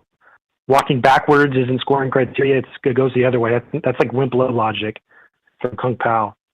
Kung Pao. It seemed like Fury, to me, looked very deflated. His arms looked skinny, but his belly got bigger. Something I noticed about when on the build-up, it seemed like on the higher end, it seemed like everybody was jerking off Fury, saying how he's great, he's going to come back and he's going to win. But I noticed on the lower end on YouTube, YouTube YouTuber, like boxing YouTubers who were sponsored by DAZN, I was not seeing this bias. It seemed like it was only coming from the higher end. So that made me think that I think that Fury is so mentally fragile that he has to surround himself with yes men and have everything stacked in his favor to feel comfortable. Because everything he did in this fight made me think that he was uncomfortable. I mean, like, we saw what he looked like when he was getting his hands wrapped. He looked scared. He looked terrified. He wore on all those clothes at the weigh-in. See, everything, we saw nothing new from Fury. We saw nothing. He didn't change anything. He just adopted shit that worked for him in other fights, right? The same shit Wilder tried to do, right? Like he put on weight because he thought weighing more is what helped him beat Wilder. That's not what helped him beat Wilder. It helps, but that's not what did it, right? Wilder's just not that good of a fighter, right? He wanted the beard because he probably thought the beard would cushion the shots, right? He slowed down so much. He fought like a man who was like, okay, I know everybody's liking me. All the guys who put this fight together want me to win, so I just got to stand up. I got to be here for 12 rounds. They're going to give it to me.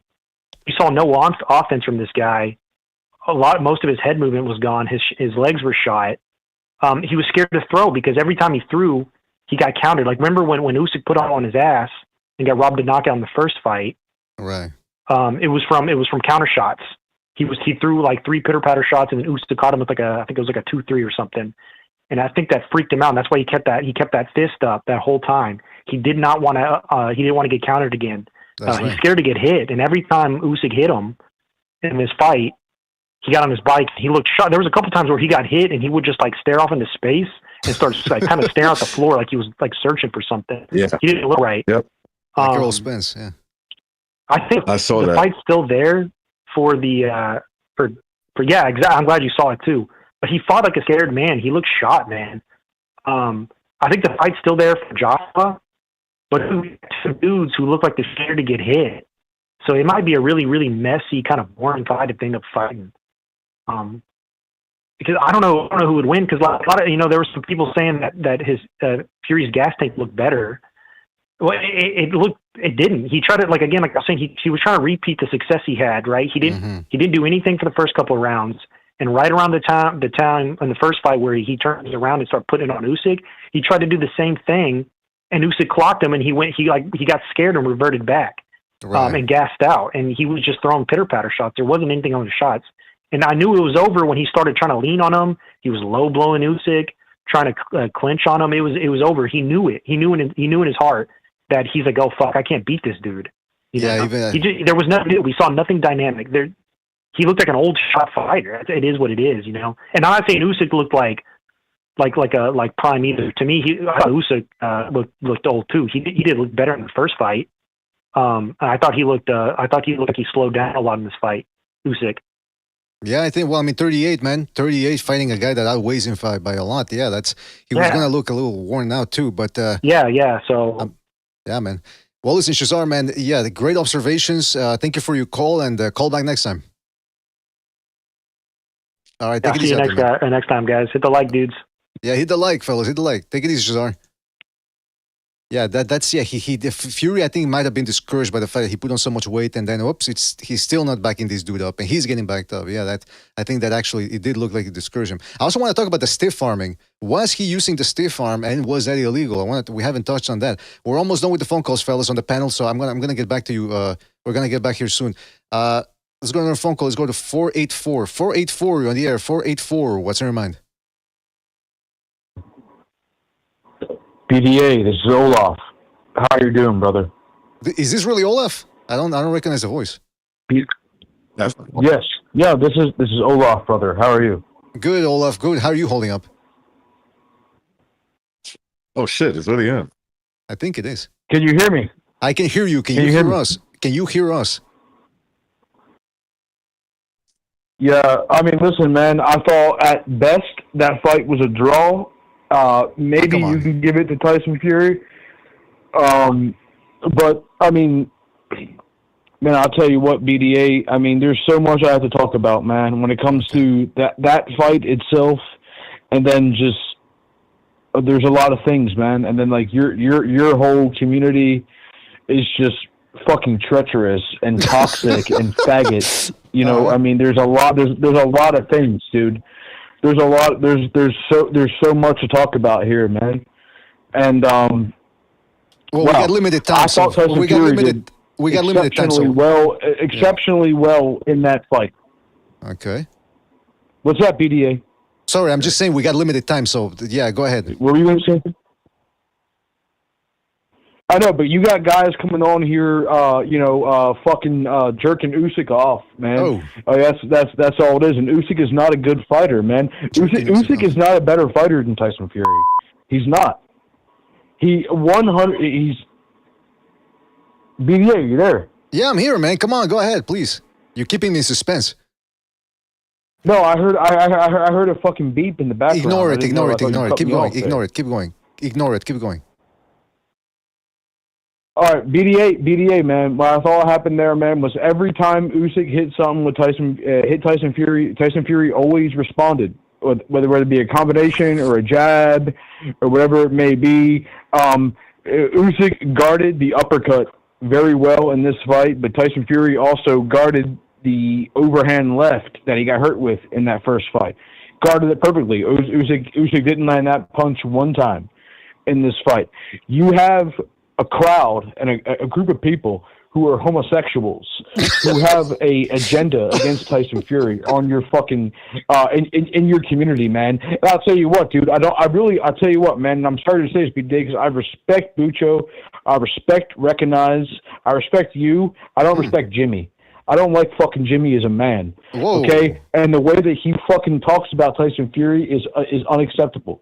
It's completely fucking unacceptable. And I think it's because he's an Italian from fucking Boston.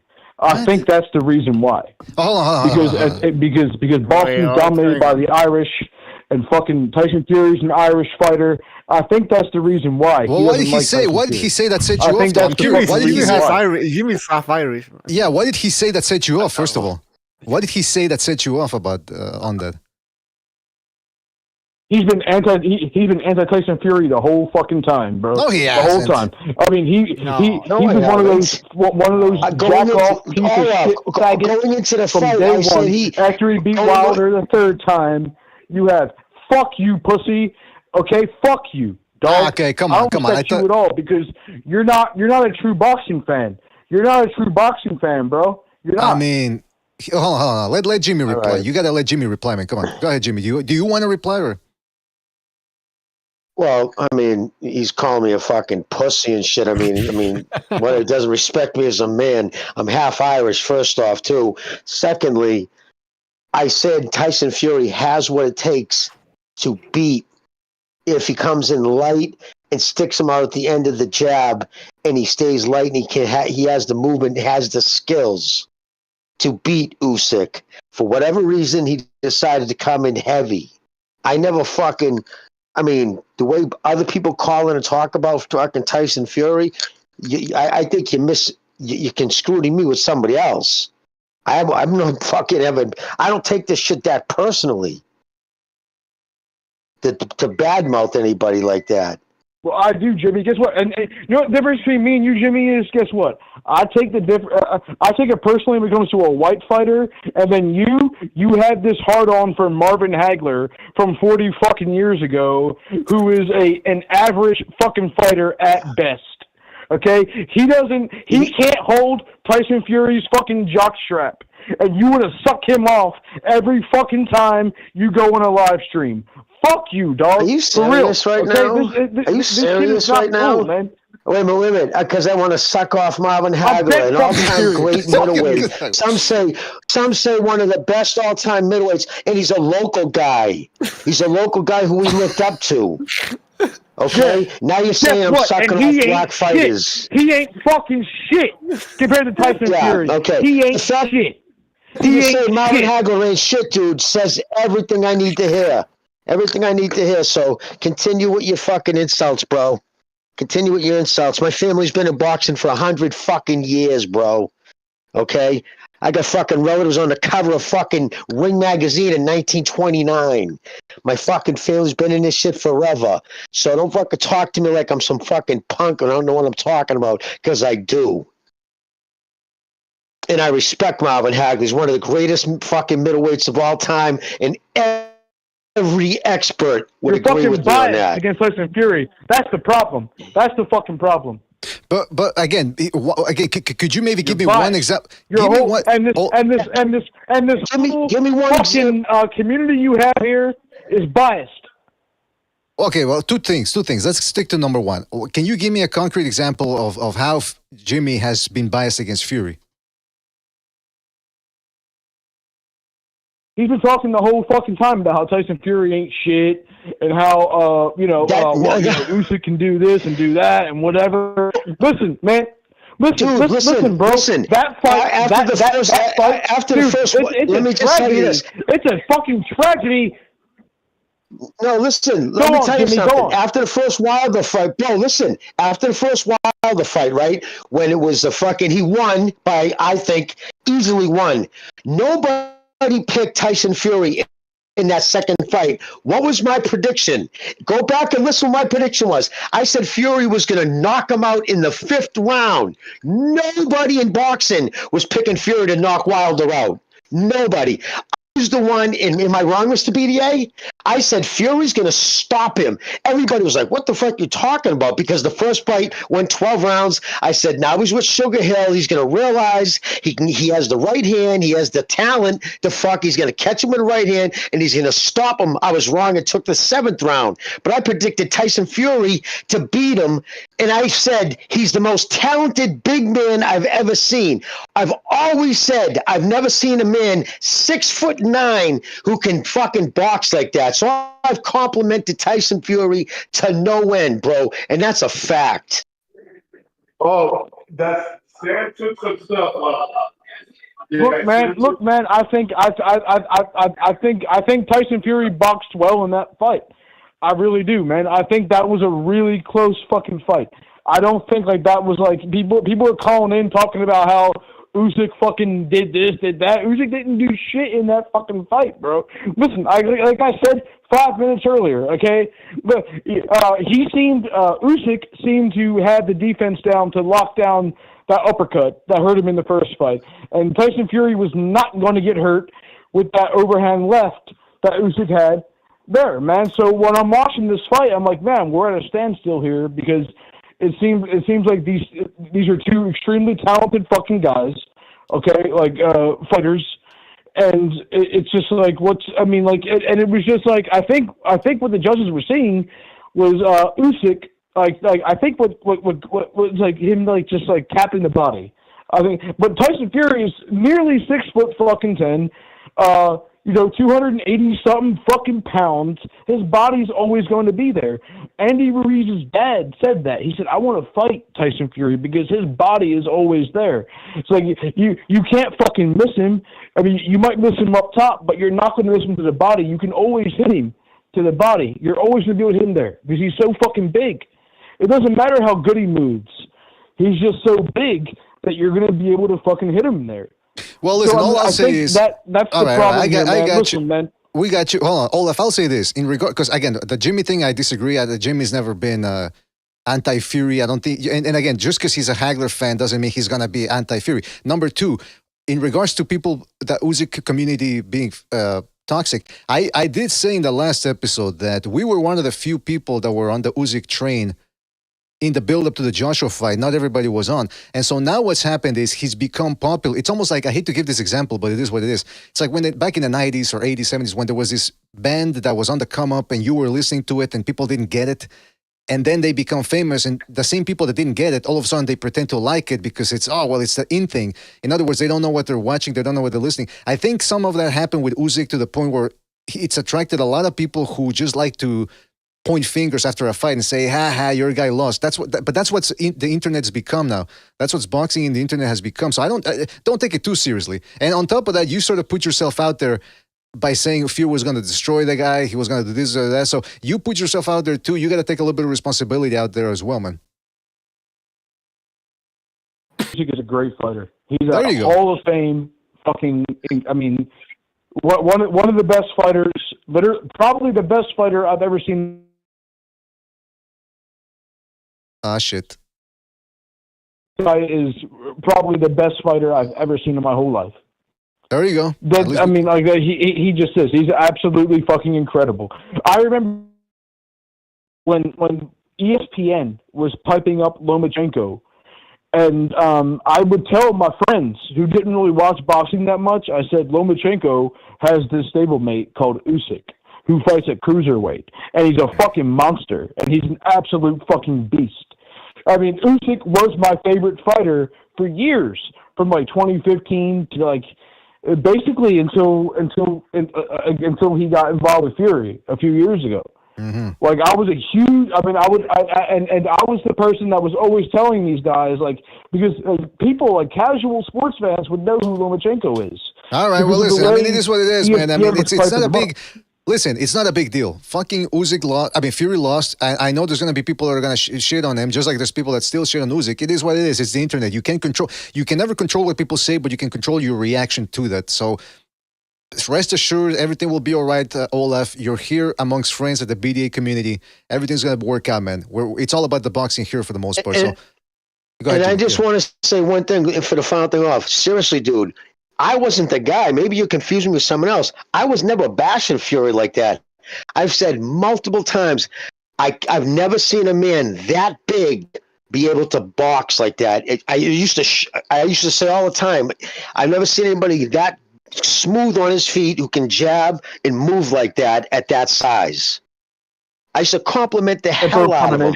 I was the first dude to pick him to stop Wilder. When everybody said he would beat him on points, everybody was calling into the show. What do you mean he's going to stop him? I said, trust me, he's going to fucking knock Wilder out.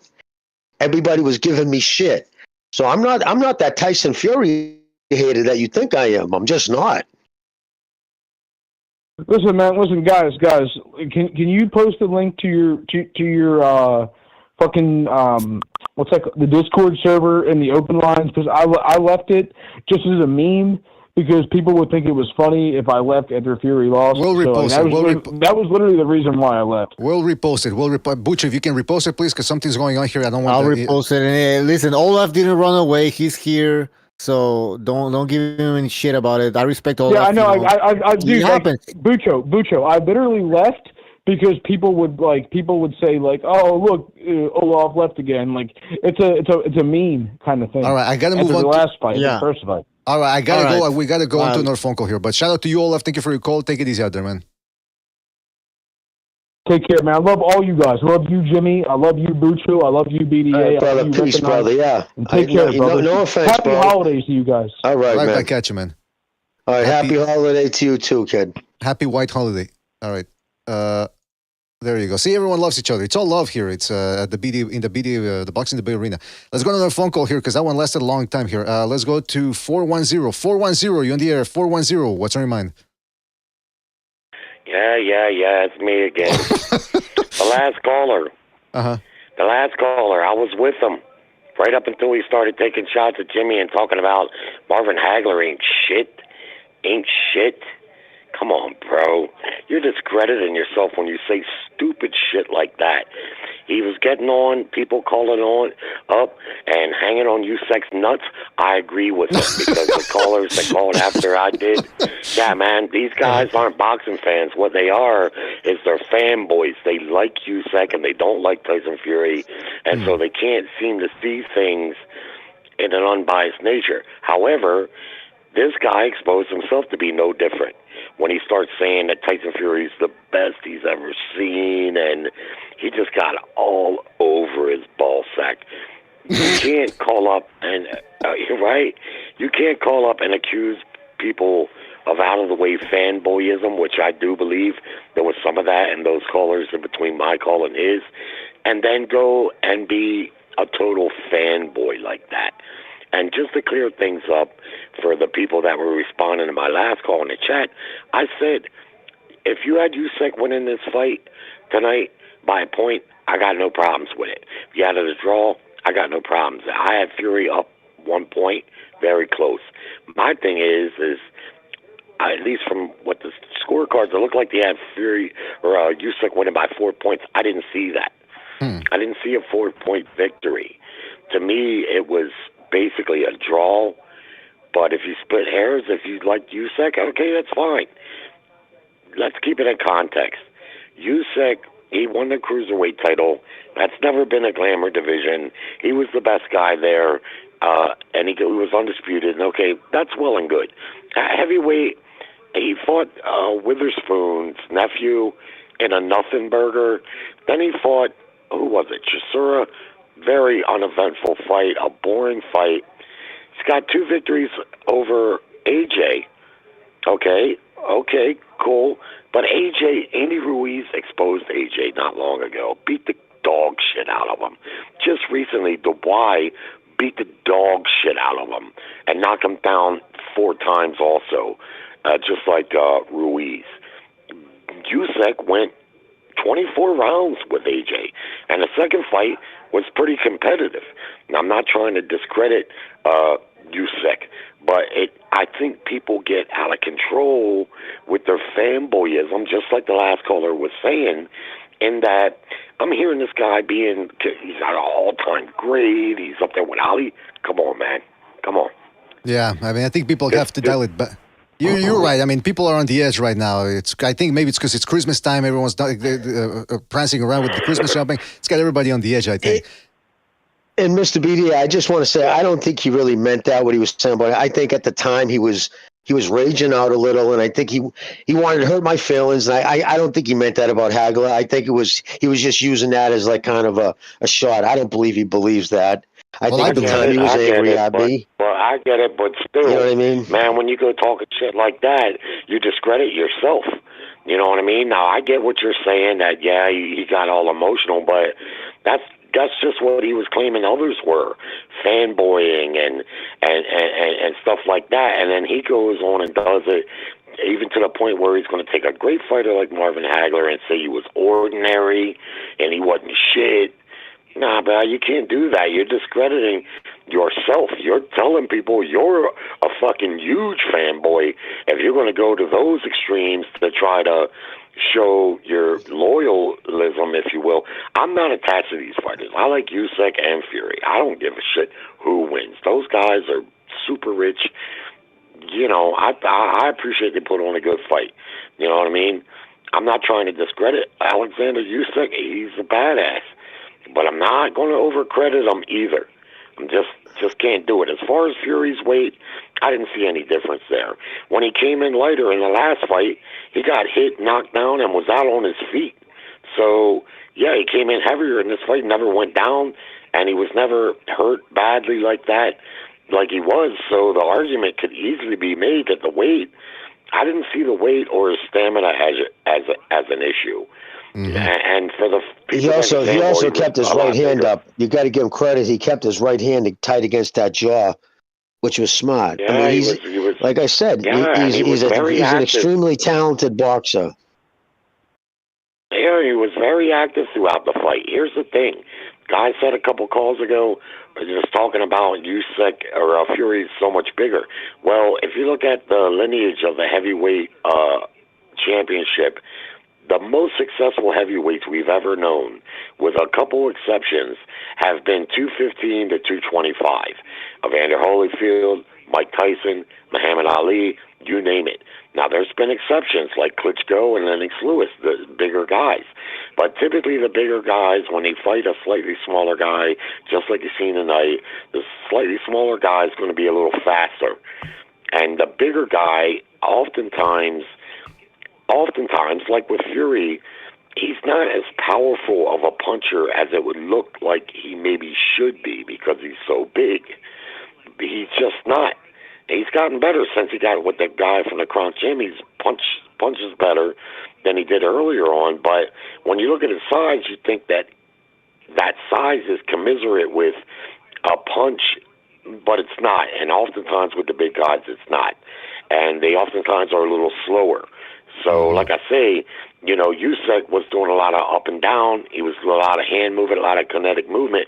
Kind of gives the impression he's doing more than what he is. But looking at the punches that he's actually landing, like in this fight tonight, very close. Very close indeed. So, like I say, congratulations, Usyk. If you had him winning close, that's fine with me. But I don't think it was a 4-point victory. All right. Well, listen, Jerry, appreciate your call and clarifying that. And thank you for your call. Call back next time, man. Take it easy out there. All right, buddy. Thanks. And you know another thing too, Mr. BDA, right? It's hard to feel sorry for anybody who just got handed a $72 million check. You know what I mean? I know he would. I'm sure he'd prefer he got his hands raised, but they both made so much fucking money. That's why I always say, at the end of the day, these guys are getting fucking paid just insane money. Yeah, this was insane money. Like I said, one of the reasons I do fanboy for Hagler, and it has actually really nothing to do with boxing, and I'll make it quick. He had no reason to keep his word, going back all the way to the amateurs, right? And he told Mickey, when you turn pro, I will let you have your first professional fight on one of my undercards. And you know what fight that was? When he fought fucking Sugar Ray Leonard. At the time, one of the biggest fights in history.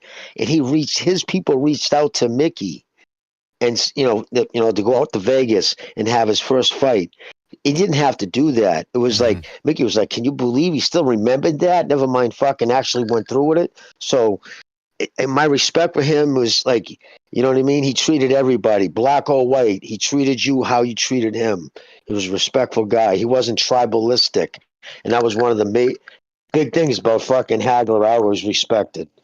Well, that really is commendable that he did that. However, I'm a narcissist, so I'm thinking, what the fuck does that have to do with me? He didn't do anything for me. What do I care? Me. No, I'm kidding. No, yeah, he does take. I mean, the fact that he remembered that, it must have been years before, right? That was crazy. Yeah, that's insane. I mean, it was about 3.5 years. It was about 3.5 years earlier. He said, "Listen, when you finally turn pro, because we used to go down to the gym, and he would work down there, spot down there, and he said, when you turn pro, I'll have you fight on my first. I'll have you have your first pro fight on one of my undercards." And Mickey was like, "Oh wow, Mom, I'd really appreciate that." So when, of course, he turned pro, and it happened to coincide with the biggest fight in Hagler's career. For the fact that he would, do that for Mickey was just incredible. So Mickey remained friends with him. In fact, a year before he died, Mickey and him went for a jog. They ran together up at the Hall of Fame. Yeah, they did the 5K together. They ran together. So they always remained friends up. Yeah, so right before the pandemic. He was a good guy. Yeah, right. Exactly. Right before the fucking pandemic that killed him. Oh shit. Well, we shouldn't say that. Allegedly, perhaps. Allegedly, yeah. Let's go to another phone call here. Let's go to 929. 929. You're on the air. 929. What's on your mind? BDA, what's up, man? Jimmy, what's good, man? So yeah, man. I watched the fight. Very intensely, man. I was a little bit intoxicated. I just wanted to cool down. Because. Man, when these big fights happen, man, you really get, a nervous energy sometimes. But I thought Usyk really made a good account of himself, the way he composed himself as a heavyweight, through and through. No disrespect to Jerry, but I saw that as a 4-point win for Usyk. And I even watched it back on the ring watch along with Steve Kim and Douglas Fisher. And Steve Kim put in, pretty bluntly that this business is about landing leather, and I didn't see Fury landing those punches consistently, man. Yeah, he would get through with an uppercut, but he wasn't throwing it often. He'd throw a right hand occasionally, but it didn't. Again, you're trying to be a boxer still. You're not trying to use your weight authoritatively. You're not trying to put pressure on him. You can't pin him because, and this is where I give credit to the referee.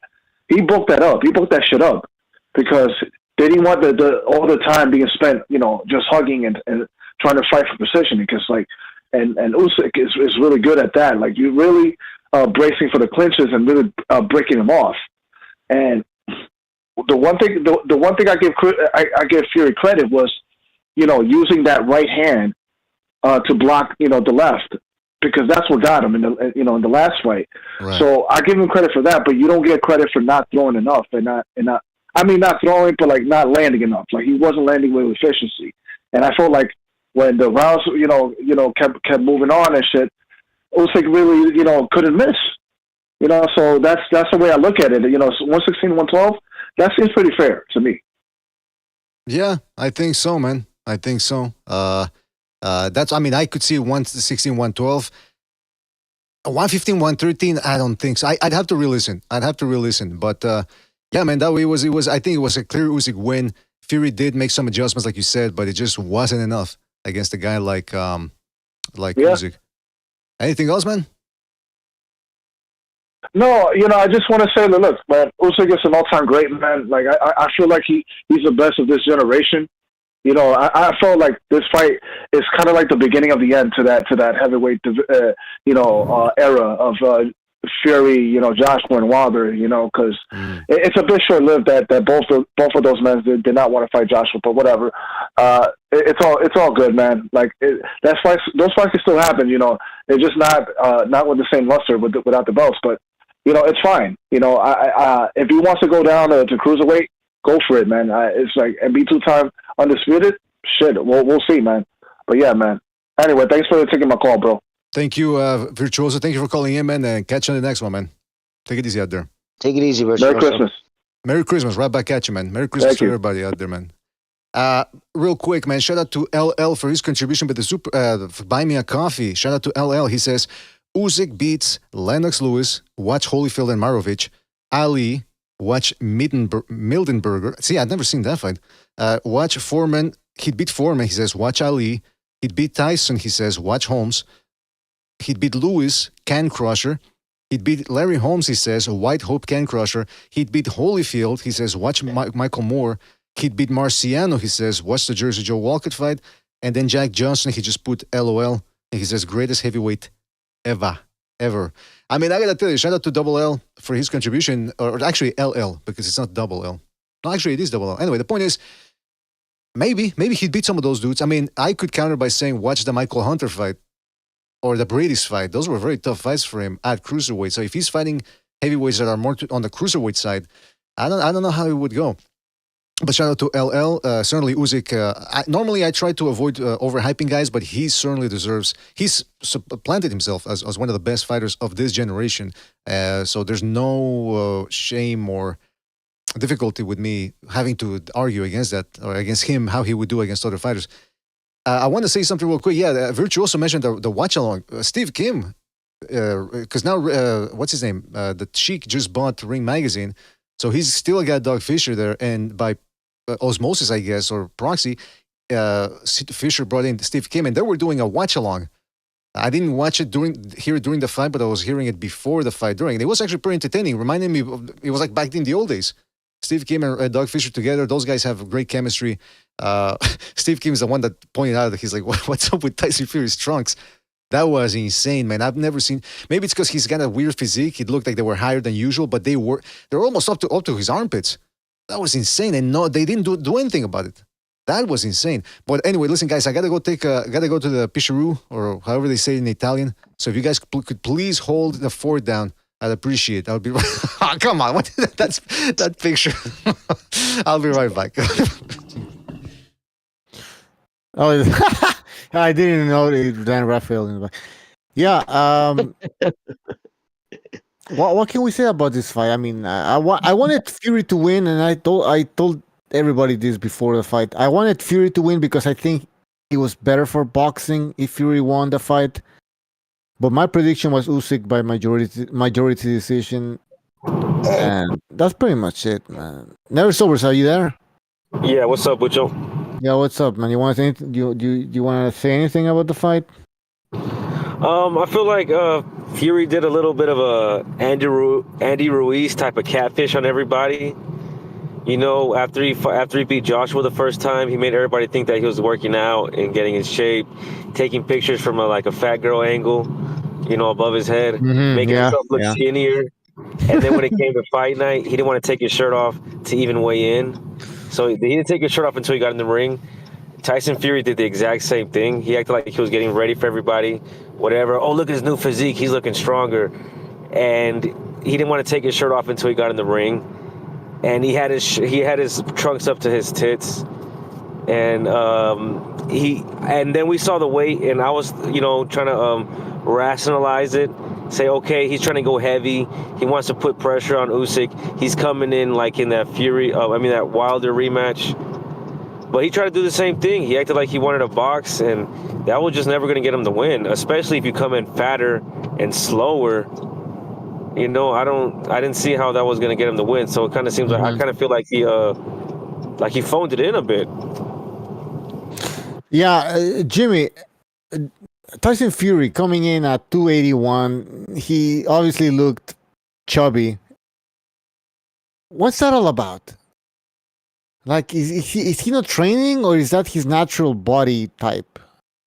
Well, that's his physique. Like he's an ectomorph, meaning like he's on the skinny of there's ectomorph, mesomorph, and endomorph. Endomorph is the wide joints. It's like the offensive lineman.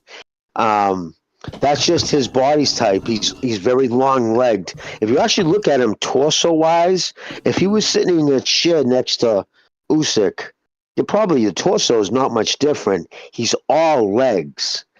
You know what I mean? And again, like the first time I ever saw him box, I was literally shocked. Like, and I'll say it again, the best boxer I've ever seen at that height. I've never seen a boxer be so tall and be able to literally float around the way he did and snap jabs at that size, especially with that type of physique. So at the end of the day, yeah, he might have lost the fight. I had him losing the fight. He didn't embarrass himself. I mean, he hung in there and he made himself even more money. I can tell you one thing that was odd that he did. I don't know how much this would have affected him. I don't know the relationship. I'm not going to sit and joke, even pretend that I know anything about their relationship. But during the 3-month camp, he never even spoke to his wife, not even once. I just read this whole thing as we were, as this couple of callers calling. I was just reading it, and not only didn't he. But is that good or bad? Like what? I don't know. Yeah, she no, was like there. She was at the fight. She was at the fight. No, but check this out, though, Bucho. Even then, even when she arrived in Riyadh, he never spoke to her. The first time she spoke to him was after the fight. So my point being, if there's bad marriage things going on and you got kids, remember, at the end of the day, right, we look at these people and because we detach them from humans, right? They're just these guys who fight. They're fighters. But if he was going through marital problems too at the same token, that has a lot to fucking, you know what I mean? You know what I mean? So who knows? I was just shocked. I just read this in a thing she gave in this interview where she said, no, not one word in the 3 months. I have not said one word to him, and I still haven't spoke to him even since I've arrived in Riyadh. So that's a lot of stress. Yeah, the way I interpreted the whole thing about him not talking to his wife was that he was so focused on the fight that he wasn't engaging with any family. That's the way I saw. I don't know, but maybe you're right, Jimmy. Maybe there were some problems with him. You know, and again, I have no idea. I'm just throwing it out there that to me that's odd because you're getting ready for a fight. That doesn't mean you don't talk to your wife. That's a bit extreme, right? Yeah, you're right. Right. I mean, listen, so if he's going through that could definitely play a big factor into things too. So again, at the end of the day, these guys are all human. They put their fucking pants on just like we do. You know what I mean? And again, I'm not going to feel sorry for anybody who just got handed a $72 million check. He's doing all right. Yeah, and I'll say this. He won't be sucking dick for beer money. Well, that was a hell of a image right there, man. But listen, for me, the least amount of time spoken to my family, the senior I am. How about that? But I mean, I guess everybody's different. By the way, real quick, man, somebody else is calling in, but I think we're going to end the phone lines after that because otherwise, we got to get back here at some point. Let's go to another phone call here. Let's go to 917. 917, you're on the air. 917, what's on your mind? Yeah. Listen, mate. Fury, he didn't talk to his wife. It's all smoke and mirrors. He got battered. Usyk is quicker, smarter, adjust in the middle of the fight. He put the work in on him. Mm-hmm. Is this Johnny Rotten on the line? So at the end of, excuse me. No, sorry. Go ahead. Keep going. From the Sex Pistols, Johnny Yeah, Rotten? Is that what you meant? yeah. That's a pretty good reference. Yeah, listen, mate. You know, I'm smoking a joint while we're talking. I don't know what you're saying, but listen, you know, Usyk is a master class. He absolutely owns the UK at this point, mate, and it's over. It's all she wrote. And Dubois getting in the ring, what a clown! What a clown, mate. He's gonna get smoked like some bacon. That's a pretty good. It's a pretty smooth caller. I think that joint. See, people used to besmirch drugs. I think that joint. I don't know if it's helping you or if you're just natural, but He's gonna put him on a fucking crumpet, lightly toasted with some butter, will he? All right, there you go. Man. You can paint with words, my man. That's great, man. All right. Anything else you want to say, man? That's about it. Shout out to the show. Let's hear one for BDA. Best channel on YouTube. Oh, thank you, man. Thank you. Appreciate it. The best callers, too. Best callers. Thank you. All right. Good night. Good night. Good night. It sounds like it's like in a concert or something. Good night, Cleveland. All right. That was a pretty good call, man. Yeah, I didn't want to, when I said, are you Johnny Rotten? I wanted to back off of that one, but, but hey, listen. Heck of an accent right there. All right, listen, fellas, don't forget to hit the like. I'm gonna close the phone lines for the moment. If we're still on afterwards, I might reopen them. But for the moment, because I mean, we spent about an hour on it, more than that, maybe more, hour and a half. I wanted to say something here. Oh, hold on a second. Yeah, I wanted to say something about. First of all, okay, so we got Usyk here. Fury, excuse me. Somebody posted this on the Discord. It's Fury in the post-fight press conference. And I just lost it. Hold on a second. I want to hear what he has to say because I think he's making excuses or something. It's all the British fans, and at home in Britain, everybody's calling it a massive robbery. So, what can you do? You get paid. So he said. So the reporter, first of all, Kiss-ass reporter, everyone in the UK is calling it a robbery. First of all, I doubt that everybody in the UK, he's talking in absolutes, and then Fury goes along with it. What can you do? Like he's the victim. Listen, I disagree with the callers and the people who were saying that it was a close fight or whatever. I thought it was definitely more competitive than the first one, and even the first.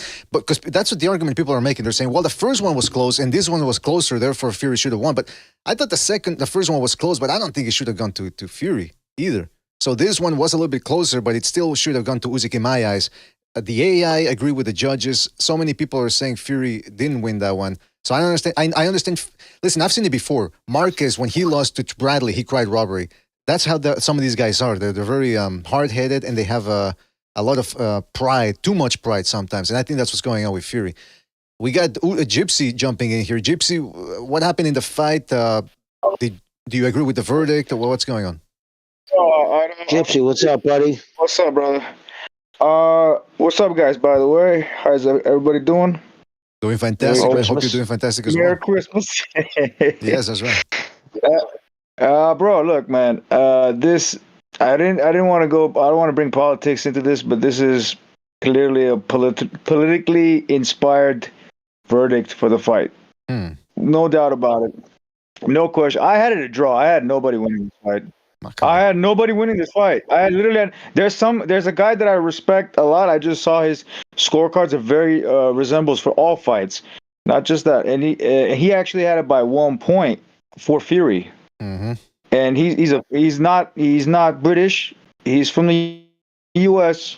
and he's a I think he's a coach probably. I'm not even sure.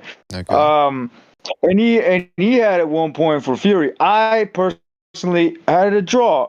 And to sit there. Come on, don't play. I mean, you can make fun of it as much as you want, bro. But I had it as a draw. I mean, if one guy definitely won, I would have told you. Last time when I watched it live for the first fight, I thought Usyk won by 1 point. That's how I had it. But when I rewatched it, because of the biased commentary that we have, I automatically thought the first 3 rounds for the first fight was automatically Usyk's. But it turns out the third round was Fury's. But then they talk in such a way where you start to believe the nonsense that comes out of their mouth. And in this fight, for the first time, I usually don't do this. I had it completely silent. I wasn't even watching it with sound whatsoever. And I scored it 6-6. the later rounds were clearly in Usyk's favor. Even the 11-12. See, the 11-12 last fight, I gave it to Fury. This one, I gave it to Usyk. But it wasn't like clear cut. It wasn't like, but he did the better job. I like what I saw from Usyk than what I saw from Fury. But this was politically inspired. You got the Ukrainian shit going on all over, the colors everywhere, bro. You can't sit there and tell me. And this is the Western. I know for 100% fact, bro. There's no question. I'm watching the war. I'm seeing that the West does not want to give me a sec, bro. Give me 1 second. The West does not want to give up. If you have the Ukrainian winning, you will inspire soldiers in Ukraine to keep on fighting the Russians and be fucking slaughtered. That's what's happening right now. You have an inspiration going on from one heavyweight. This is not BS. This is not made up shit. This is factual. The lies that come from the West is so horrific. It's so bad. I'm not joking, bro. I'm not trolling here. I know you're not joking, and that's the problem. Listen, Gypsy. I do agree that there are politics involved as it pertains to the whole conflict between the Russia and Ukraine. But hold on, let me finish. Let me finish. But here, let BDA talk. Here, the DAZN commentators, I felt that were being biased towards Fury, the British one. I don't know which version of DAZN you have, but here in Canada, we had the British commentators, the guy that used to work for Sky Sports. And they had it close. De La Hoya said he had Fury winning by the 9th round. Joshua had it closer. Those guys were being biased. The DAZN guys were being biased. I didn't see them being biased for Usyk. Look, I didn't have the commentation up because I just told you the volume was down on the second fight. The first fight, clearly there was commentation. Oh, Fury looks weak. Fury is this. Fury looks like a broken man. Fury is this. Oh my God, everything. And then when Fury hit a good shot, you're like, oh, did you see Fury? Usyk hurt him, and he's like, oh, so I meant Fury hurt him. This was the type of shit that was going on with the commentation. This is not bullshit. I mean, you guys could love the fact that the guy that you picked won. I got nothing against that. You could have that, the pleasure of that. Enjoy it. But it's not that, bro. This fight was politically inspired. If you do not believe me, I don't know what to say. I mean, did you see the Ukrainian anthem? How long and how, compared to the other anthem, it was politically inspired. Okay, but why would they make it so? But why would they make it so apparent if indeed there was bias and they wanted Usyk to win? Especially with the Sheik, people were saying the opposite. Hold on. The Usyk fans were saying the Usyk fans were saying the opposite. They were shitting their pants, thinking they were gonna fix it for Fury because the Sheik was saying, "I'm with Fury. He's right there next to Fury, touching him over the knee, a little bit over the knee, which is a big no-no." How do you explain that? He is a lying sack of shit. That Sheik guy, I fought that guy on a long time ago. He clearly says, you know what he said? The whole idea of because Beterbiev was Muslim and Bivol was not. But some people said that he converted to Muslim, Bivol, but it's not true. That he's not Muslim. The thing is, both these guys I like, by the way. I no matter. Did you see how they take a loss? I don't think Usyk will ever take a loss like the way Bivol took a loss. Like he just didn't even say a goddamn fucking word. The thing is, he picked a side. He said he wanted Bivol to win, right? That was clear as cut. But and then people are like, oh no, he really wanted Beterbiev because Beterbiev is a Muslim. He didn't want Beterbiev to win. That was clear cut. But this one, he played both sides like he's for Fury, but he's for Usyk. He's saying, what he said to him when he talked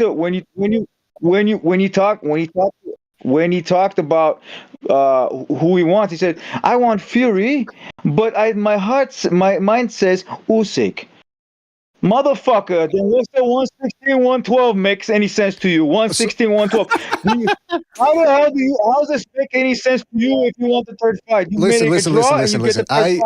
I believe in conspiracies. I do believe that people get together and conspire things, but I don't understand the logic in this one. The Turkey, Al-Sheikh, I've never seen him bow down or bend the knee to the globalists in regards to the Ukraine, Russia. He would serve as a tool for. He will, man. But that's your. I mean, listen. That's your. That's your opinion. 500 million. Have you heard of the recent bribery that Zelensky has been doing? Who? Zelensky been taking confiscated money from the Russians that that they took from when they were in the banks of this, Switzerland and everything. Okay. He took 500 million and he tried to bribe Latvia's prime minister so they can vote him into the. I don't know. Are you talking about George Soros or who are you talking about? No, I'm not talking about George Soros. I'm talking about Mr. Zelensky. Oh, well, okay. Wait, hold on. Well, then you can't talk about that guy. You can't talk about that dude on YouTube. Listen. We can't talk about that on YouTube. We can't talk about that on YouTube because I'm sorry. I can't talk about it. But what I'm trying to tell you is, the money is there in different areas, and also the Western policies. The West does not want to lose. The West is losing horribly because Russia's not just fighting against. It's not fighting just against Ukraine. He's fighting against the entire NATO and the U.S. finance, the entirety of it. They don't want it. And this is a way, this guy's victory is a way to get the morale up of the soldiers, because the morale is down in the Ukraine. They also the soldiers, they're trying to get the younger soldiers in now, even younger ones, because they're getting slaughtered. All right. That's the whole point of this thing, boxing. bro. Let's stick to boxing here. But that's what this is, though. It's politics. It's politics. I can't believe I'm saying this is politics. I never once mentioned politics in boxing. This is politics. I know. Okay. I recognize. Go ahead. Recognize. What? Okay, ask me a question. I think okay. I wanted to. I didn't say draw. Jimmy, what do you think about this? Jimmy's still here. Yeah, let Recognize talk. Let Recognize. Go ahead. He's muted. What are you talking about? I can hear him. I can hear him. I can't hear Recognize. No, Recognize. Well, unmute Recognize. him. Fire off. Fire off your question. Oh shit! Sorry. I had it muted. Sorry. Okay, the question is this: did you have the fight a draw, Gypsy? Did you have the fight a draw? I did. So the fight could have went either way, right? Yeah, but did you see the scorecards?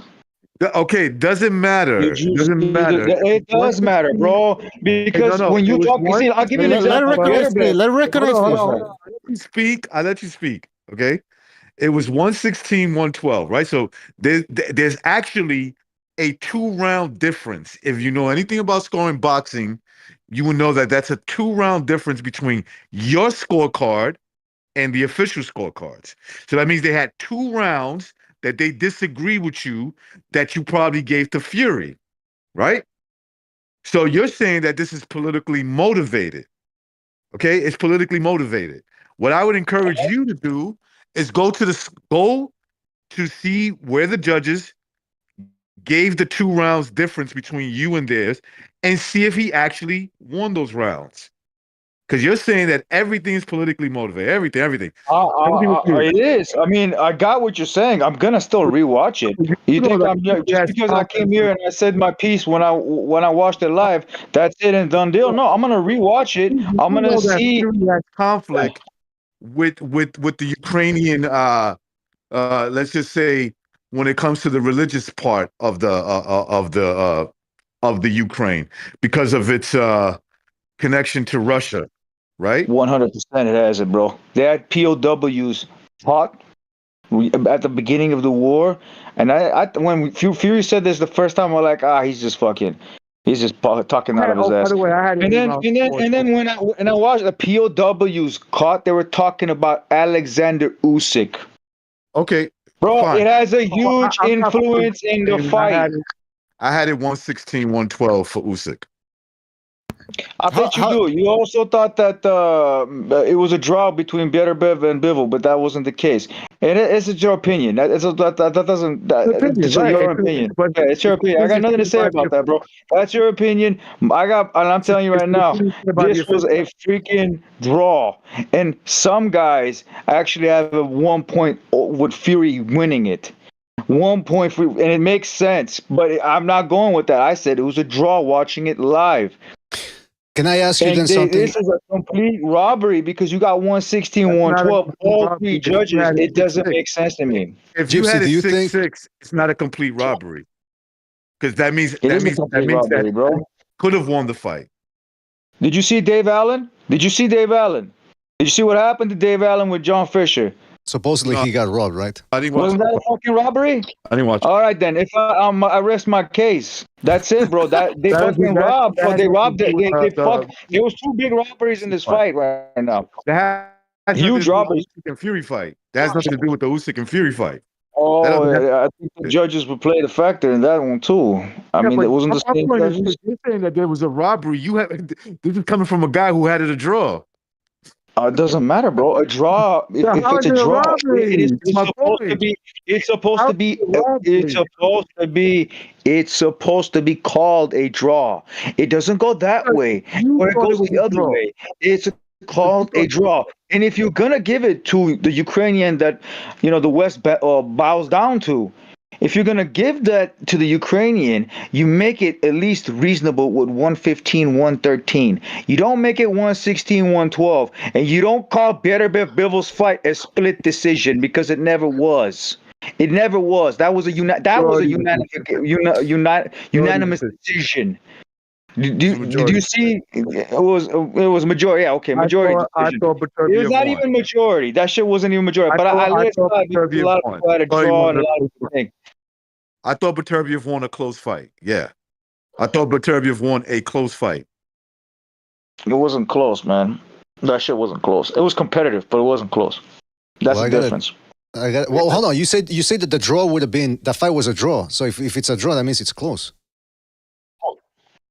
I'm talking about the fight was a draw, a clean-cut draw. Like, no way. You can't choose either side.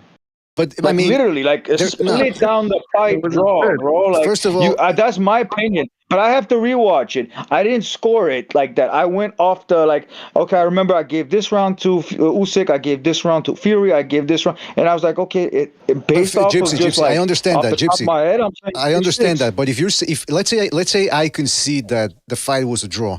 You got 3 judges, 3 different vantage points. Usually judges refrain from scoring something a draw. They don't score 10-10 rounds for a reason. It's because they want to be clear that, okay, this guy, I think he just, even if the fight was extremely close, you got to give it to a guy. So, if you're saying it's a draw, then he could have gone for either guy, and he went for Fury. Now, then at that point, you could make the argument that, the scorecards were too wide.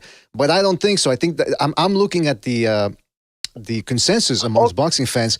Most people are saying Fury clearly lost, and anybody that's saying that Fury won, that's kind of a little bizarre. Let me just play real quick. That's not most people. It's most people because most people don't like Fury because they think he's a loudmouth. They think it's this.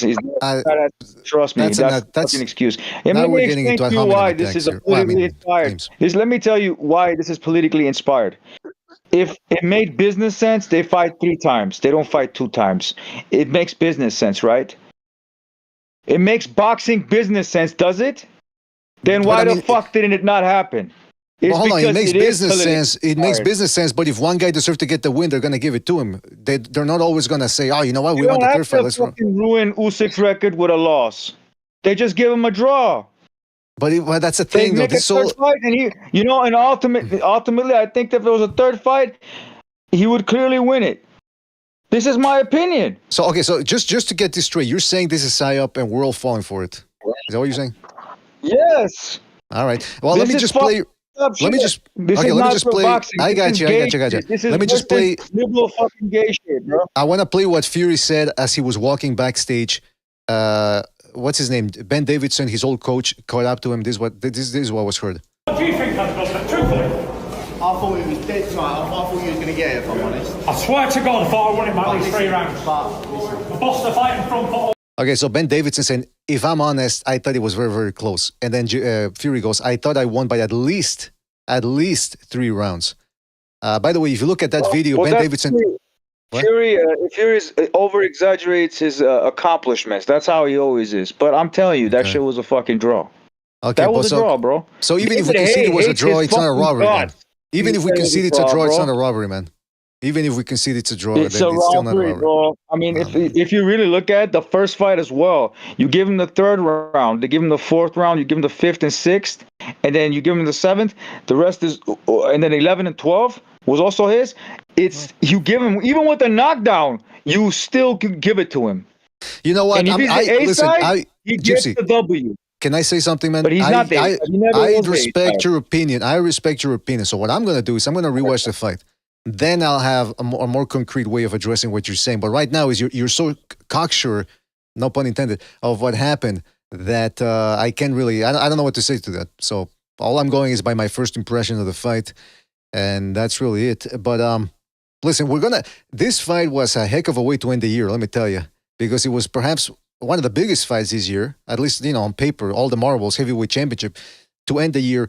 We still have the Pumita Martinez versus Ioka rematch taking place in Japan on New Year, so stay tuned for that. But I wanted to get to something real quick before we were done here, because I think we're going to end it real soon.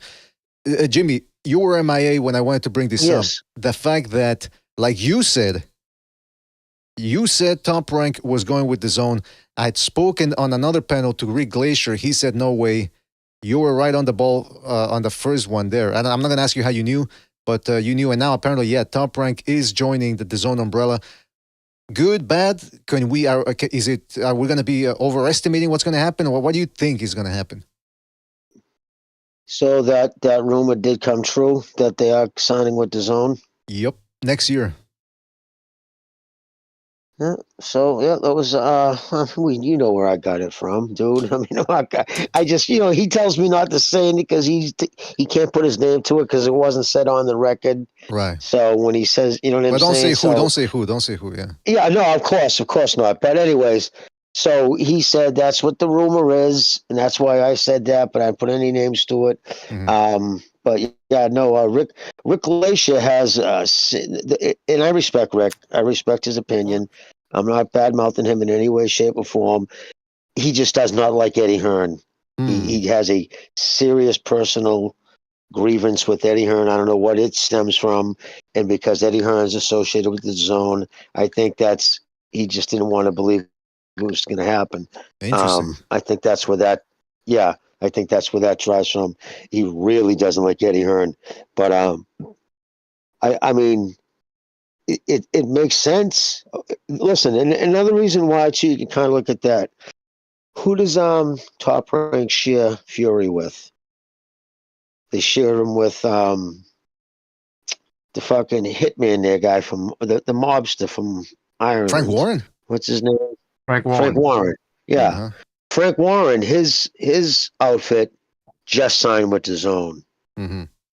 Now the guy who took over for Eddie Hearn with Sky Sports, I guess he's going to be signing with DAZN.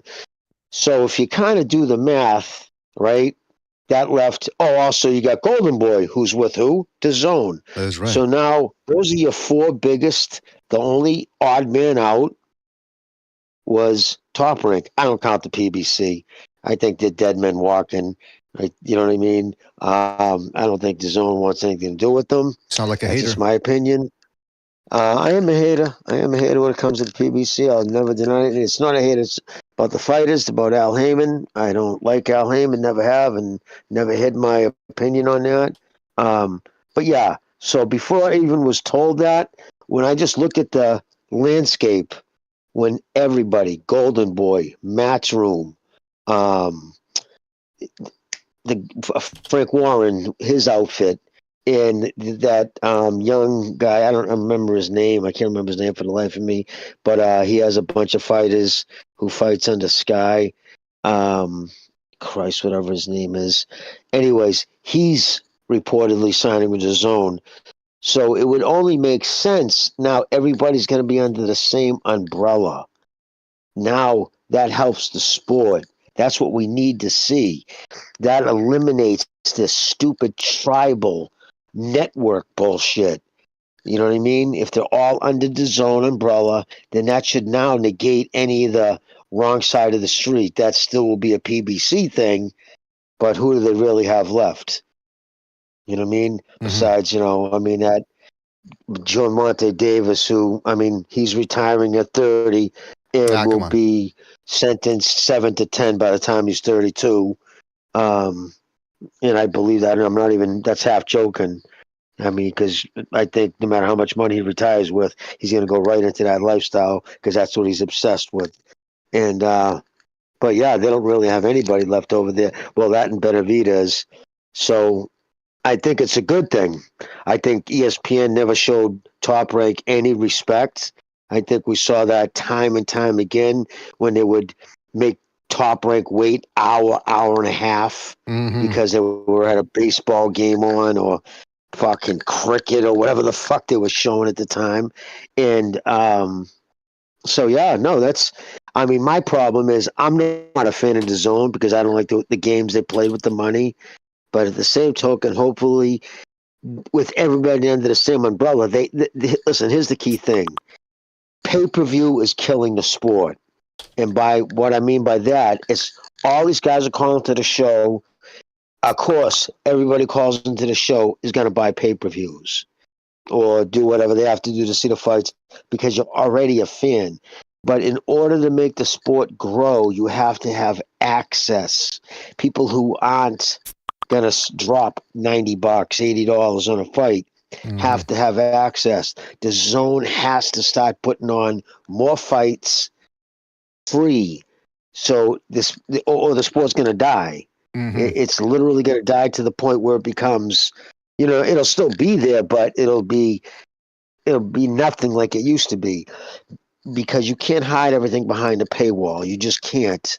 So hopefully you get all the heads together now, say we're on the same thing. Listen, if we want the sport to grow, we need to start putting on some free fights and, for access.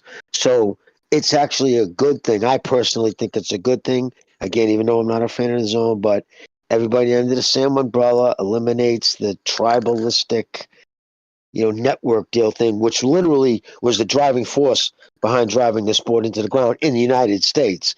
Because boxing, although it's a global sport and it's probably as big as it's ever been outside of the United States, the U.S. market is dying. It truly is. It's literally held alive from Mexican Americans. If it wasn't from Mexican Americans, it would be dead in the United States, and that's just a cold, hard fact. I'm glad you said United States because I also got to give credit to the UK fans. Those UK fans, everyone says that, the Mexicans keep the sport alive. Worldwide, yeah, like you said, USA, okay, yeah, but UK, that's a thriving boxing area. And I mean, they party like no one else at those fights. They create a great atmosphere. They have a lot of fighters coming out of England. Sometimes they're not all pound for pounders, whatever, but they keep the sport alive. They keep the sport rolling. And so now that but by the way, didn't Top Rank, I think Bob Arum said, was one of those never DAZN guys, right? Yes, at one point he was, again, because they were first coming on streaming. But boxing, it's just like most things. They hate change, right? Bob was crushed when HBO went out. That really, really crushed Bob because he had a very good relationship with HBO, always had. He used to do his Tuesday night fights and Friday night fights, whatever, with ESPN, but it was the gold standard.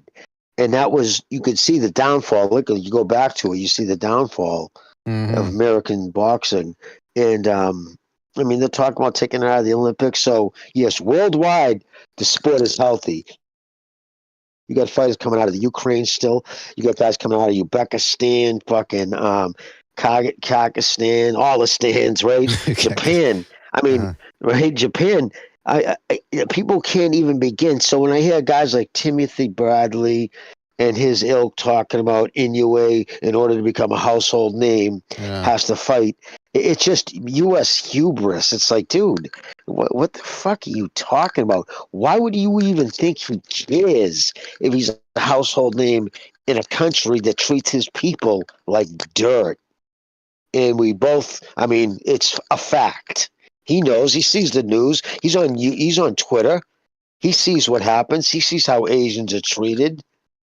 You know what I'm saying? So why do you think he even cares or has respect for this country? No, but in his country, in his home country of Japan, he's like he's like a Michael Jordan. That dude sells out. He makes more in endorsements than any American fighter makes with everything combined, including fight purses. That dude sells. He's on cars. He's on the front page of the biggest newspapers in the country. You know what I'm saying? So, yeah. He's the Michael Jackson, but very healthy worldwide. He's a Michael Jackson of Japan, but he's built like Prince. No, but it's true though. But it is interesting because, like you said, ESPN went in there with boxing with their cock half hard, half cocked. I mean, they like you said, they were relegating it to the back burner, delaying the bouts, waiting for NCAA, fucking college football and basketball takes precedence over boxing. It was disgusting. Steve Kim always said that ESPN, if they got in the business of boxing, they would wipe the floor with HBO and Showtime, but it would have to be all in, like treating it like a real sport. Instead, they treated it like a second-rate sport. It was never going to thrive there. So maybe now with the DAZN, we'll see what happens, man. Yeah. Well, and Steve Kim, to his defense, he said that before, and I'm not trying to make it political. Before ESPN went woke, and it became an anti-white fucking He was station. also You before got Ryan Clark and Stephen A. I mean, everything's race. I wasn't saying. By the way, I wasn't saying that I wasn't saying that he was wrong, because in theory, what he was talking about was, I think it was Jay Lampkin, or that the former head of Showtime Sports, I think. He told him, and this was during the TV days, he said if ESPN put the full machination of their abilities behind boxing, they would wipe the floor with Showtime and HBO. But the point was that it depended on ESPN actually being invested in boxing, and it seems, at least to my eyes, it seems like they never really did. They weren't. And I think they weren't. A couple of mishaps too, Jimmy. At all. Like, for example, backing Shakur Stevenson. Yeah, he was getting decent ratings, but overall, he was toxic overall in the long term, because people were bored watching this dude. Can I tell you something I was told recently about that? Mm-hmm. That was out of Bob's hands. Remember, a lot of people have said Bob's been pushing the black American fighters, and not. People said no. that. Yeah. That was ESPN doing that. That was ESPN doing that. And that's no joke. I mean, just look at how they're going after Aaron Rodgers right now. I mean, I don't know if you guys even familiar with that, but just look at how they're talking about Aaron Rodgers, one of the greatest quarterbacks of all time. Not that I was a big Aaron Rodgers fan when he was with Green Bay. Mm-hmm. Of course, I'm a Braves fan, being a New England guy. But because he didn't take the vax, they hated him.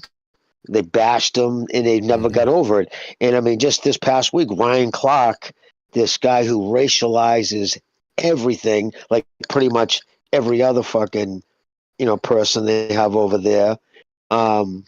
They just, against Pat McAfee, because he had McAfee, who's white, is a punter, who's the biggest star in ESPN. And he has Aaron Rodgers, who they're paying $1 million, I guess, just to go on there and, give a little pep talk every now and then. But they've been throwing bobs back and forth. But Ryan Clark takes it to the next level.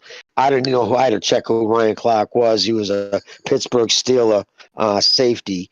But and ESPN is a woke, owned by Disney, right? And we know what they've done look what they did to Star Wars and everything else.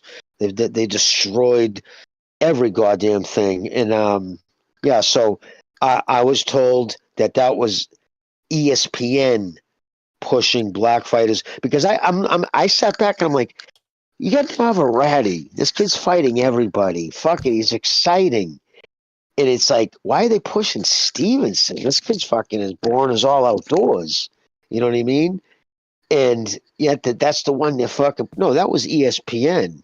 And remember then, but yet they turned around. Remember when they were fucking walking out of his fight? People were marching out of the stadium, but yet they turned around and they blamed Bob for that. Yeah. That was Bob. I'm like, he controlled the camera people, the truck. That's an ESPN truck. This is producer trucks. They're not actually inside the arena. They're outside the arena in this big truck. All these cables. Believe me, I tripped over those cables more than once at those boxing events. Me and him and shit. But no, they have a truck outside, a producer truck with he runs all the cameras, and that was them who told him to point to the crowd. And Shakur knew that. But Shakur said, "Oh yeah, Bob's embarrassing me, showing the fucking, in the LDBC, all blamed Bob. Why did he have to show the crowd going out? Or that was all fake? No, it wasn't. It wasn't fake. And so ESPN had a lot of control over what was happening in the fighters that were being pushed, and they were doing that with Jared Anderson. I mean, you knew something was up when he ever came out in chains. In ESPN talked about I mean, his paying homage to his older brother, right? Remember that he came out there with in the prison outfit with the boxing chains. How death? How fucking? But yet they didn't talk about the fact that his brother home invaded and murdered a man, stealing his shit. Yeah, murdered somebody. Him and 2 other dudes broke in a man's house and fucking murdered him. So it's like, you can love your brother, but you don't pay homage. You know what I mean? It's like, really? Yeah, it's just, but ESPN was tone deaf. That's the best way to describe it. Tone deaf. Like, that was ridiculous. They should have never allowed that. They should have said, no, you're not going to come out wearing fucking chains. Yeah, they're finally pushing. That was just. I don't want to get political either, but they are definitely pulling back on that in certain sectors of the entertainment industry and other parts because they want to sort of ease tensions now. I think they got something else planned, but we're not going to get into that, man. They've woken up to it too. I'll end it on this. Hollywood learned its lesson. They lost hundreds of millions of dollars over the last 2 years. Flopbusters with the race swapping and all the other bullshit. So they're supposedly not going to do it anymore. So we're going to see. Shout out to Hollywood. Shout out to Andy for his contribution to the Buy Me a Coffee. Shout out to Andy who says Earl Stevens for MVP. Yeah, why not? Let's go with Earl Stevens for MVP. Earl Stevens, you've been nominated as an MVP, the BDA MVP. I'd actually nominate myself. I'm like the Sheik around here. I'll nominate myself. I'll give myself an award for most important person ever. But yeah, shout out to Andy for his contribution and shout out to Earl Stevens who's been nominated as MVP. I like to nominate that guy who paid $500 tonight. I wish he would have gave his name, man. He should go on the BDA Hall of Fame right there. Absolutely, yeah. That's I'll invite him. I invite him to my house. Why not? But what was going to say? Actually me. I sent it with a different profile. That was me.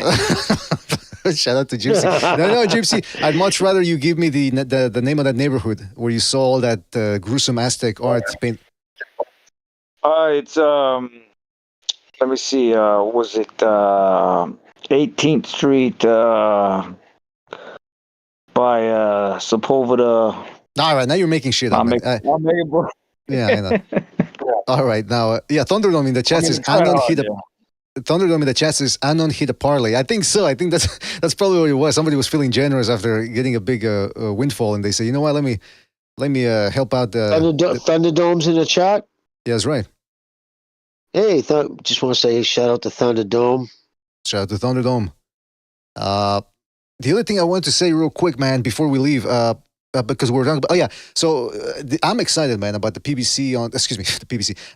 You'd never hear me say that, right? I'm excited about Top Rank on the zone now, because, we got Golden Boy on there, we got Matchroom, we've got Frank Warren. The name of his company escapes me for some reason right now. And then you got Top Rank now. I mean, come on, they have to make the fights now. And like some people were saying in the chat, no more Tim Bradley as a commentator, which I got to tell you though, as annoying, he can be hot and cold. He can have great takes and then all of a sudden he'll have horrible takes. I much prefer him as a commentator over Sergio Mora. The zone, and you know, Jimmy, we did. I suggest people check out that episode we did a couple of months back where we were reading. I forget who wrote it. I don't think it was Thomas Hauser, but somebody wrote for Ring Magazine. They wrote a great two-piece article about HBO, the rise and fall of HBO. And really, when I think back on it, when we were talking about that on the episode, I couldn't help but remember how great the HBO production was. Even when they did their championship boxing broadcast, they said in the article, they said the aim of the championship boxing broadcast was to make it feel like it was a pay-per-view event on cable. And you don't get that with the zone anymore. Even when they hold pay-per-views fights, it feels like it's just another fight. People used to dress up. Yeah. I mean, the announcers wore tuxedos. Guys in the first row, you had suits on. I mean, you paid a lot of money for it, but it was top notch. The way that the production was top notch, everything about it. And by the way, Frank Warren, I believe, if I'm not mistaken, is Queensberry Promotions. Yes, and the other guy who took over for Sky Sports, who took Eddie, I wish I could remember his name because he's a player. He's a player. I just can't. What's that? I think it's Ben Shalom, right? Ben Shalom. Thank you. There you go, Mr. BDA. I forget the name of Ben Shalom. It's Ben Shalom. Yeah, Ben Shalom. Come on. He's supposed to be going over DAZN too. So now you're looking at everybody outside of DAZN. I mean, outside of the PBC. But yeah, no, that's why people listen to BDA, man. Fucking, we were the first persons to say, right? The rumors about, I was the first person to mention that Steven Espinoza was with the PBC after he was let go of Showtime. First, they hired him as a consultant, then they hired him full time. So he's actually running the show right now with Tom Brown behind the scenes. Mm-hmm. Yeah, don't get too cocky there, Jimmy. Like I told you, I was the first No, one. I said BDA. I didn't say me. Well, I mean, it's. I You don't want heard it listen. here on BDA. I don't know. What do I get right? I get some right, I get some wrong. It is what it is. But it is interesting, man, because again, I'm excited about this. But hopefully they do try to do. I mean, I don't think we're ever going to go back to the HBO days. I'm sorry to say. The whole dressing up and making it like a big event. Now these guys, they all dress like they're going to the IHOP or something, you know. And the music too, it doesn't get you pumped up. It's just like some sort of cymbal percussion going on in the background. But maybe you never know. Maybe they start working on that, and it'll be interesting to see what Top Rank does on DAZN because they have a lot of experience. They're perhaps they are the most experienced company on that network, more than GBP, more than Eddie Hearn, more than Queensberry. So it'll be interesting to see what they do on that and to see if they can innovate. Because again, over at ESPN, they were just wasting time over there. I'm sorry to say. There was this, especially this year, was horrendous, and I can't imagine what they're gonna do next year because they're still over there for the couple of more months. So hopefully they don't. Although Matchroom is the most worth the most money. Second is Top Rank. The valuation, the valuation of Matchroom is the highest in boxing. Is that I don't know how they come to that, but yeah, on Forbes. Is it because they got darts too? I prefer Queensberry. Well, we know you think Frank Warren's the bomb, but maybe is it because Matchroom has? Is it because Matchroom has darts too? I think that's what they promote as well, right? Oh, yeah, that I would not know. Eddie Hearn's into the whole darts thing. Well, he's British. They're all into darts. That's definitely a British thing. Did you guys see what Frank Warren did? He gave Daniel Dubois 2 times the title shot. He gave Anthony Yard 2 times the title shot. Tyson Fury, obviously, he was the champion, so that doesn't really matter. So, he had when he says, "I'm here to help you to get from A to B," he's genuinely does it. These promoters, they're not, and even Chisora, never really got a title shot until Frank Warren made it happen with Fury. We know you think Frank Warren's an angel. You think he's got wings. I didn't say he's an angel. No, man. I don't think he's an angel. No, I told you, the jackal. I think he's a jackal, but he keeps his he has integrity, man. Like these guys, they have a lot of favoritism. These promoters, like De La Hoya, Bob Arum, they got a lot of weird shenanigans shit that they do. I don't like. Under closed doors and stuff like that.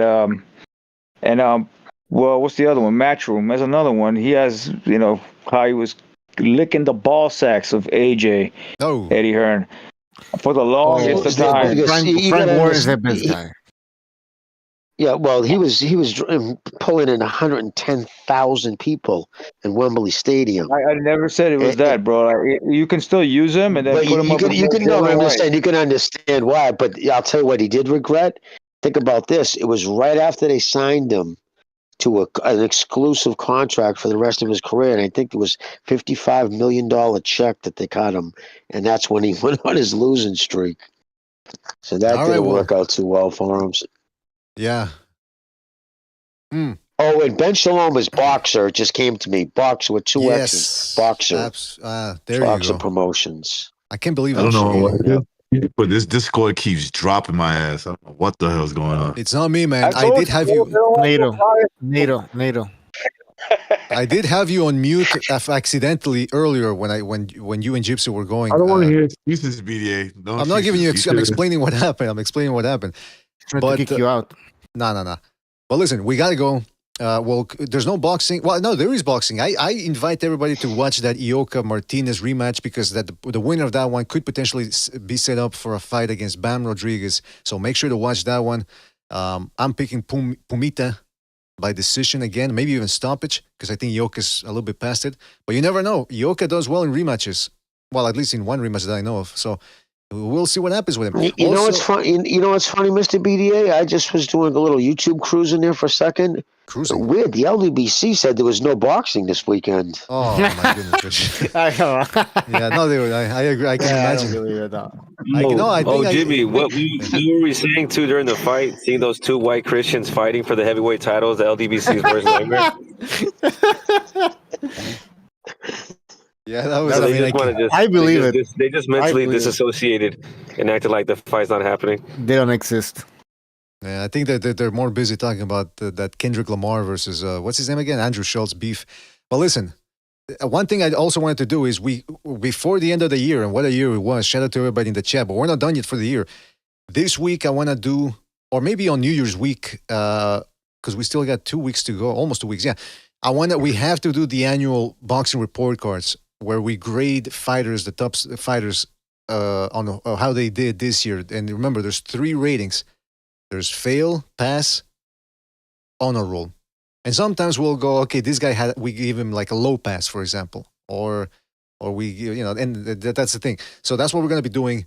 Everyone has to show up for that one. I don't want to hear any excuses. I don't want any prevarications. We're going to get it done. I'll let you know when. You don't want to hear any what? I don't want to hear any. Oh, come on. Listen, that's enough for you. You almost got me. Shout out to Regiment Thomas or Rigman Thomas, who says, what about an award show?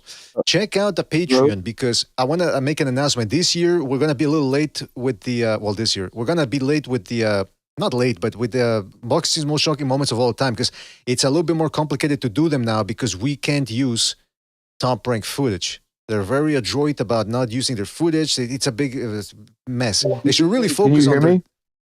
Yeah, hold on. They should really focus on their deal with the zone instead of going after YouTubers. But so it'll be coming next year, early next year, which is pretty much in a couple of month or two. So stay tuned for that.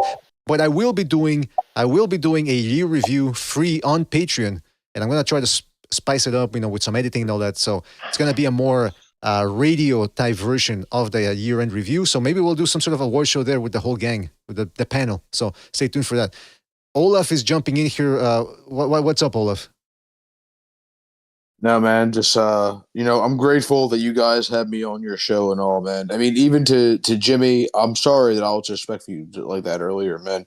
It's not that deep, Jimmy. It's not. It's really not, man. And I don't even think you were the harshest critic. I hear you, brother, and I appreciate that. Thank you, big. Fucking Smitty, you say that. Yeah, no, dude, I wasn't. I was taken totally by surprise, dude, because I'm like, I like Olaf, man. I always like your takes and shit, man. In fact, believe me, if we talked off the air, me and you think, and Mr. BDA will tell you this. You and I think an awful lot alike. Believe me.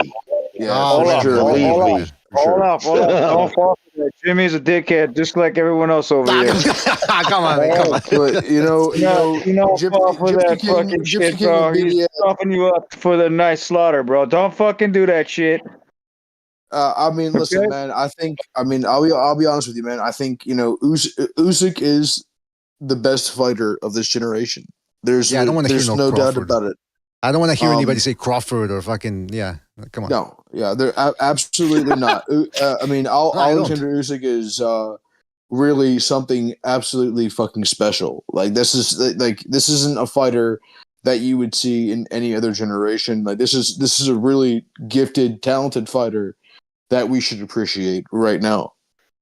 So that's how I feel about Usyk. Olaf, you're telling me he'll beat up Ali, he'll beat up Holyfield, he'll beat up Lennox, who else? Riddick Bowe, Mike Tyson at a prime. Man, I'll tell you what right now. It's a possibility. I'm saying this, I'm joking, but there is a very distinct possibility that he can do it. Yeah, what I saw today was pretty impressive. Even though I think it was a draw, I still thought it was impressive because of the fact that I didn't think he was going to be able to overcome the body shots, that he wasn't going to be able to take it as well. Because the first fight he wasn't really taking it good, but this one he took it good. He got improved. When he was hurt, Gypsy, he came Gypsy, back. Gypsy. Sorry He to didn't run interrupt. from the fight. Gypsy, sorry to interrupt, but we got all of that. I mean, it was. I mean, it's an interesting analysis. So, but we gotta go, man. We've been on for almost 3 hours. I gotta go get something to eat. I'm forgetting names here, as you could say. So I gotta go. But shout out to all of you guys on the panel. Recognize Olaf, Never Sobers, Jimmy, Gypsy for coming in as well. Bucho. I forget if anybody was here that I missed. Everybody that called in, of course. Everybody that donated with the super chat. I mean, the open buy me a coffee. Really appreciate it, guys. Really appreciate it. Again, at the end, the year is not over yet. We're still gonna be doing some shows, but if we don't do another one until Christmas, have a Merry Christmas, Happy New. Well, no, Happy New Year, not yet, but Merry Christmas. Enjoy your time. Make sure to maybe treat yourselves. That's the time of the year where if you say, oh, you're very disciplined or whatever, you don't want to eat this, don't want to eat that, don't want to do this. I can't BDA. I gotta watch my fucking weight. No, literally, I have to watch my weight, man. People were telling me to watch my weight during the holidays. I can't. Hold on. Oh wait, hold up. Are you telling me you're fat? I'm almost getting there. Oh boy. Well then, you be. You know what? It's just called good living. That's all. You know what? Then treat yourself to. I got one last thing to say. Hold on, Gypsy. Please give me a chance to say proper good. Santa Claus. Give me a chance. Give me a chance, Gypsy. Gypsy, we can talk after Mr. BDA says goodnight to the stream. We'll all talk after. I want to say the stream, and they'll finish off whatever he's got to say. Is it cool, BDA, or no? Yes. Go. I was gonna say Santa Claus lost tonight because Fury did look like Santa Claus, so you guys are not gonna get gifts. That makes sense. All right, that's it. All right. Shout out to Gypsy. And I was gonna say a workout can be a treat too. That's what they say. Treat yourself. Don't cheat yourself. Because listen, there's people out there that have no legs, no arms. They can work out. If you have the chance to go work out, even if it's just push-ups and pull-ups or whatever, calisthenics, go do it. You have a chance to do it. You have arms, you have legs, you got your health. Make sure to do that, man. Like I said, to everybody in the chat, everybody that called in, everybody that donated via the Buy Me a Coffee, all of our Patreon subscribers, because we also have Patreon. Shout out to all the members.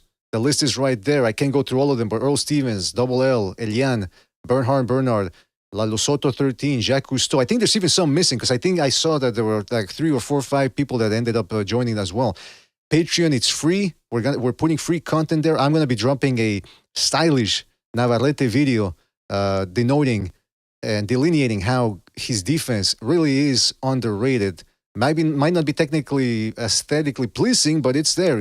So shout out to everybody who joined the Patreon. Again, you don't have to necessarily join to get free content, but it always helps. And that's about it, fellas. Again, thanks to all of you. Shout out to Thunderdome. Shout out to the Quags, King Bucho, Solodolo, Baron Ivola, Warrior Way, Jordan Chiampini, Dark Heido. If I forgot anybody, it's because we got to go. But shout out to you, fellas. Thank you for joining us. Try to catch us before the end of the year. Then the next show probably will be the report cards, yearly report cards. So stay tuned for that. Have a Merry Christmas. Catch you on the next one, fellas. Take it easy. Thanks for watching. Whoa. Yay!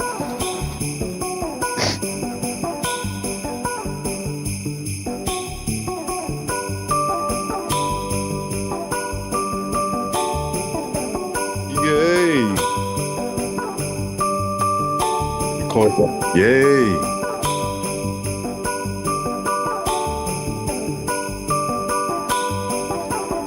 I enjoy the Christmas week. What is this